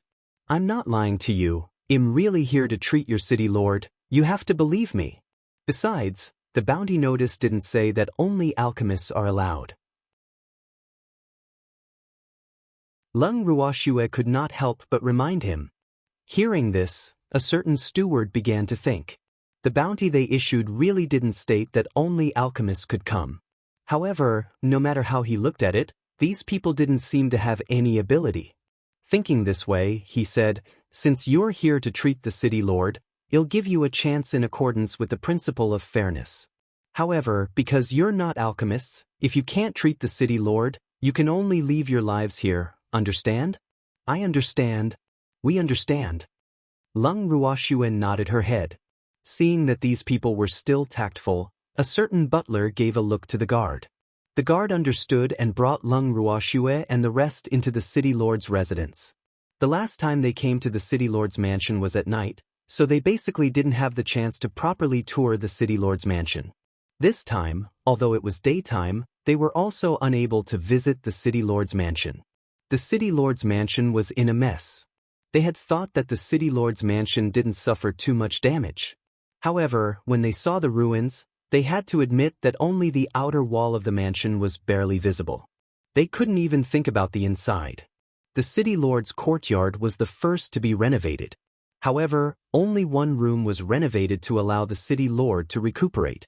When Lung Ruoxue and the rest were brought here, they realized that the dilapidated courtyard was filled with people. Not only that, but those people seemed to be lining up. The guard who had led Lung Ruoxue and the others only said to them, "Let's line up here and wait." He left them behind and turned to leave. "Little girl, are the people in line here to treat the city lord?" Uncle Long couldn't help but click his tongue when he saw the situation.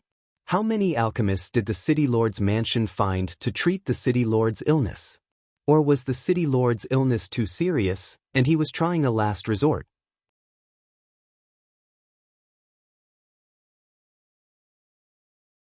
Chapter 2468. To save people or to take lives? 3. Before Lung Ruoxue could even reply to Uncle Long, the person in front of them heard him and turned to Uncle Long. "You're right, we're all here to treat the city lord's mansion. However, I don't know when it'll be our turn. So we'll have to wait." The person who spoke was so depressed that he kept sighing. "Are you all alchemists?" Uncle Long asked curiously. Who would dare to come if they were not alchemists? However, this city lord's attitude is quite big. This is the first time I've seen someone who has to queue up to see a pill master. The man complained. "You know he's arrogant, but you're still willing to come?" Uncle Long was very confused. Didn't they say that alchemists were very proud? They were willing to line up for such a long time? If it wasn't for the reward, do you think anyone would come? The man replied honestly. "That's true. I heard that the city lord's mansion's rewards are pretty good." Uncle Long nodded seriously. "It's not bad, but I don't know if I have a chance to get it." The man became worried again as he spoke. Seeing him like this, Uncle Long didn't know how to comfort him. Moreover, the city lord's courtyard was still relatively dilapidated, and there were many people lining up here, so Uncle Long couldn't find a spacious place to stand even if he wanted to. They were here to suffer. When he thought of this, Uncle Long could not help but look at Leng Ruoxue with a face full of hidden bitterness. He was starting to regret coming here to watch the show. Because the current situation was clearly that he did not get to see the show, and instead he was here to suffer. Just as Uncle Long was grumbling, a painful scream suddenly came from the room. Even Uncle Long, who had seen many things, was frightened by the terrifying sound. Some of the less powerful alchemists instantly turned pale. But fortunately, a considerable number of people were relatively calm.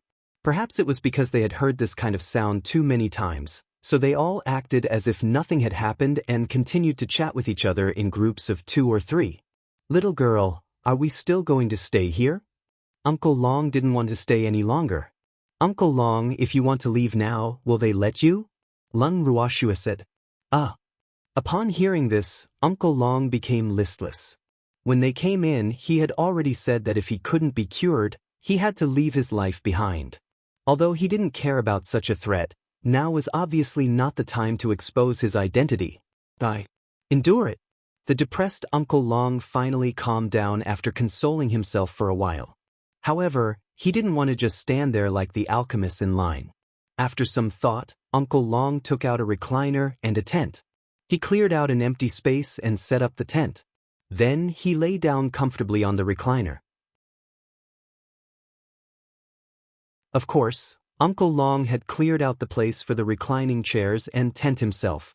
Thus, although the alchemists present were envious and jealous of Uncle Long's actions, no one dared to criticize him. Uncle Long wasn't someone who didn't understand the ways of the world. He then took out some food and fruits to entertain the envious alchemists. When the alchemists saw that there was food, their eyes immediately lit up. It wasn't that they were hungry, but it was quite tiring to stand like this. If they could have some food to relax, they would definitely feel much more relaxed. Because of this, they didn't stand on ceremony with Uncle Long's warm hospitality. Soon, Uncle Long became friends with the alchemists in the queue and learned a lot of information about the city lord from them. Time passed quickly as Uncle Long and the other alchemists conversed happily. As the saying goes, those who feed will not benefit. Every alchemist who went into the city lord's room to treat the city lord would tell them about the city lord's condition after they came out. Of course, the painful howls continued to be heard. In the end, when Leng Ruoxue and the others finally got used to it, it was their turn to make an appearance. When Leng Ruoxue saw that it was her turn, she was about to bring the evildoer and the rest into her room.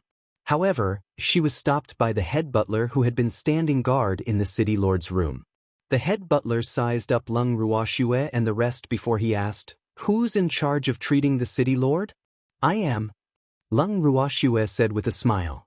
"Then you're allowed to come in alone," the chief steward said with some disdain. He saw that these people's looks were really disappointing to the audience, so he naturally looked down on them. He didn't think that they could cure the city lord at all. However, they were currently treating the city lord's injuries as if they were a dead horse. As long as there was a glimmer of hope, they didn't want to let it go. After all, whether the city lord could recover or not was related to their future. "No, they are all my assistants. Without their help, I can't save your city lord by myself." Leng Ruoxue had a look that said, "Do as you see fit," as she spoke to the head butler. "Then what are you waiting for? Come in quickly." The head butler compromised. Thanks, Leng Ruoxue could not help but roll her eyes at the head butler when she heard him urging her. He thought to himself, if it wasn't for your insistent refusal to let them in, they would have already gone in. When they entered the room, Leng Ruoxue and the others were shocked to see the city lord of River City lying on the bed. Oh my God! Was he still human? The city lord's entire body was festering, and he was beyond human shape. His body was also emitting a foul smell. Blood mixed with pus flowed down from the festering wounds. At this time, the city lord of River City was almost in a semi-conscious state. From time to time, he would groan in pain, which proved that he was still alive. Even though Leng Ruoxue and the rest were prepared that the city lord's injuries would not be light, they did not expect that the city lord's injuries would be much more serious than they had expected. No wonder so many alchemy masters were helpless against this. This injury was really not light. When Leng Ruoxue and the rest saw the city lord of Chuan City's injuries, they could not help but turn their gazes to the evildoer. However, the evildoer's face was calm as he allowed everyone to admire him. Upon seeing this, Leng Ruoxue could not help but ask, "Evildoer, what's with the injuries on his body?" She didn't believe that the city lord would be so seriously injured for no reason. After all, they didn't confront each other directly at that time. "It's nothing," the demon said with a faint smile. "I was just injured by my divine power." Leng Ruoxue finally understood. If she remembered correctly, the demonic god's divine power was corrosive. It was no wonder that this city lord's entire body was festering. However, he could only blame it on his bad luck. Leng Ruoxue would not sympathize with him. On the contrary, she even took the initiative to ask for the demon's opinion. "Should we save him?" "Whatever. If we save him, hell wish he was dead." The demon was quite calm when he said this. Leng Ruoxue was silent. So, should she save him or not? If she didn't save them, the other party would threaten her to leave her life behind. Although she wasn't afraid, their identities would be exposed. What if someone from the Liu family linked the injured city lord of Chuan City to them? This place was not far from the Feng clan. Thinking about it, it was really troublesome. Leng Ruoxue was starting to regret joining in on the fun. Curiosity killed the cat, indeed not without reason. Seeing Shui Er's dilemma, the demon smiled and transmitted his voice. "Shui, although the city lord of Chuan City isn't a good person, it's okay for us to do some good deeds occasionally." "All right then." Leng Ruoxue agreed. She really did not know if what she was doing was considered a good deed. However, the evildoer himself had agreed to save her, so why was she still struggling? At the thought of this, Leng Ruoxue walked to the side of the bed and deliberately observed it in detail. Then, she asked the city lord about the cause of the illness. The head butler was eager to save Leng Ruoxue, so he answered all her questions. When Leng Ruoxue heard the head butler mention the cause of the illness, she knew that he had been answering many of her questions. After asking, Leng Ruoxue remained silent. The head butler looked at Leng Ruoxue with an anxious expression, waiting for her answer. "Head butler, I'm not an alchemist, so I can only use my own secret technique to see if I can cure your city lord. So, you'd better not have too much hope." Leng Ruoxue reminded him with a serious expression. The head butler nodded repeatedly when he heard this. He knew that alchemists liked to say the ugly words before they treated people to prevent the patient's family members from making trouble when they couldn't cure the patient. He could understand this. As for Leng Ruoxue's claim that she was not an alchemist, it was automatically ignored by the head butler. In his eyes, as long as he could cure the city lord, who cared about the other party's identity? After obtaining the head butler's understanding, Leng Ruoxue smiled and took out a bunch of silver needles. Just as she was about to pick one up and insert it into the unlucky city lord's body, the head butler quickly stopped her. "Wait, what was he doing? Is this murder?" The head butler couldn't help but wipe the cold sweat from his forehead and asked. Looking at the cold and flashing silver light, he felt a chill down his back. It wasn't that he had never seen silver needles before, but wasn't the silver needle in this person's hand a little too thick? If the silver needle, which was at least as thick as an adult's little finger, were to pierce the city lord's body, would the city lord, who was already weak, still be able to live? Furthermore, the other party had even taken out a gun. It was obvious that his little heart was trembling with fear. "Head butler, calm down." Leng Ruoxue threw a discontented look at the head butler. When the head butler heard this, he immediately expressed that he couldn't stay calm. Was this to save people or to save lives? If such a thick silver needle were to be inserted, the city lord's little life would probably be gone. This was no small matter. Seeing the head butler's firm objection, Leng Ruoxue could only patiently explain to him, "Head butler, look at your city lord's injuries. Not a single piece of skin on his body is intact. If you want to cure him, you'll naturally have to use extreme methods. My silver needle technique is definitely the right cure. You have to believe me." You're tuning in to the Passion Pages YouTube channel. We're so grateful for your support, and don't forget to subscribe to join us on this incredible journey through captivating stories. Your generosity through donations truly makes a world of difference, as it's the primary source of revenue that allows me to expand and enhance this channel for you. Thank you from the bottom of my heart for being a part of this adventure.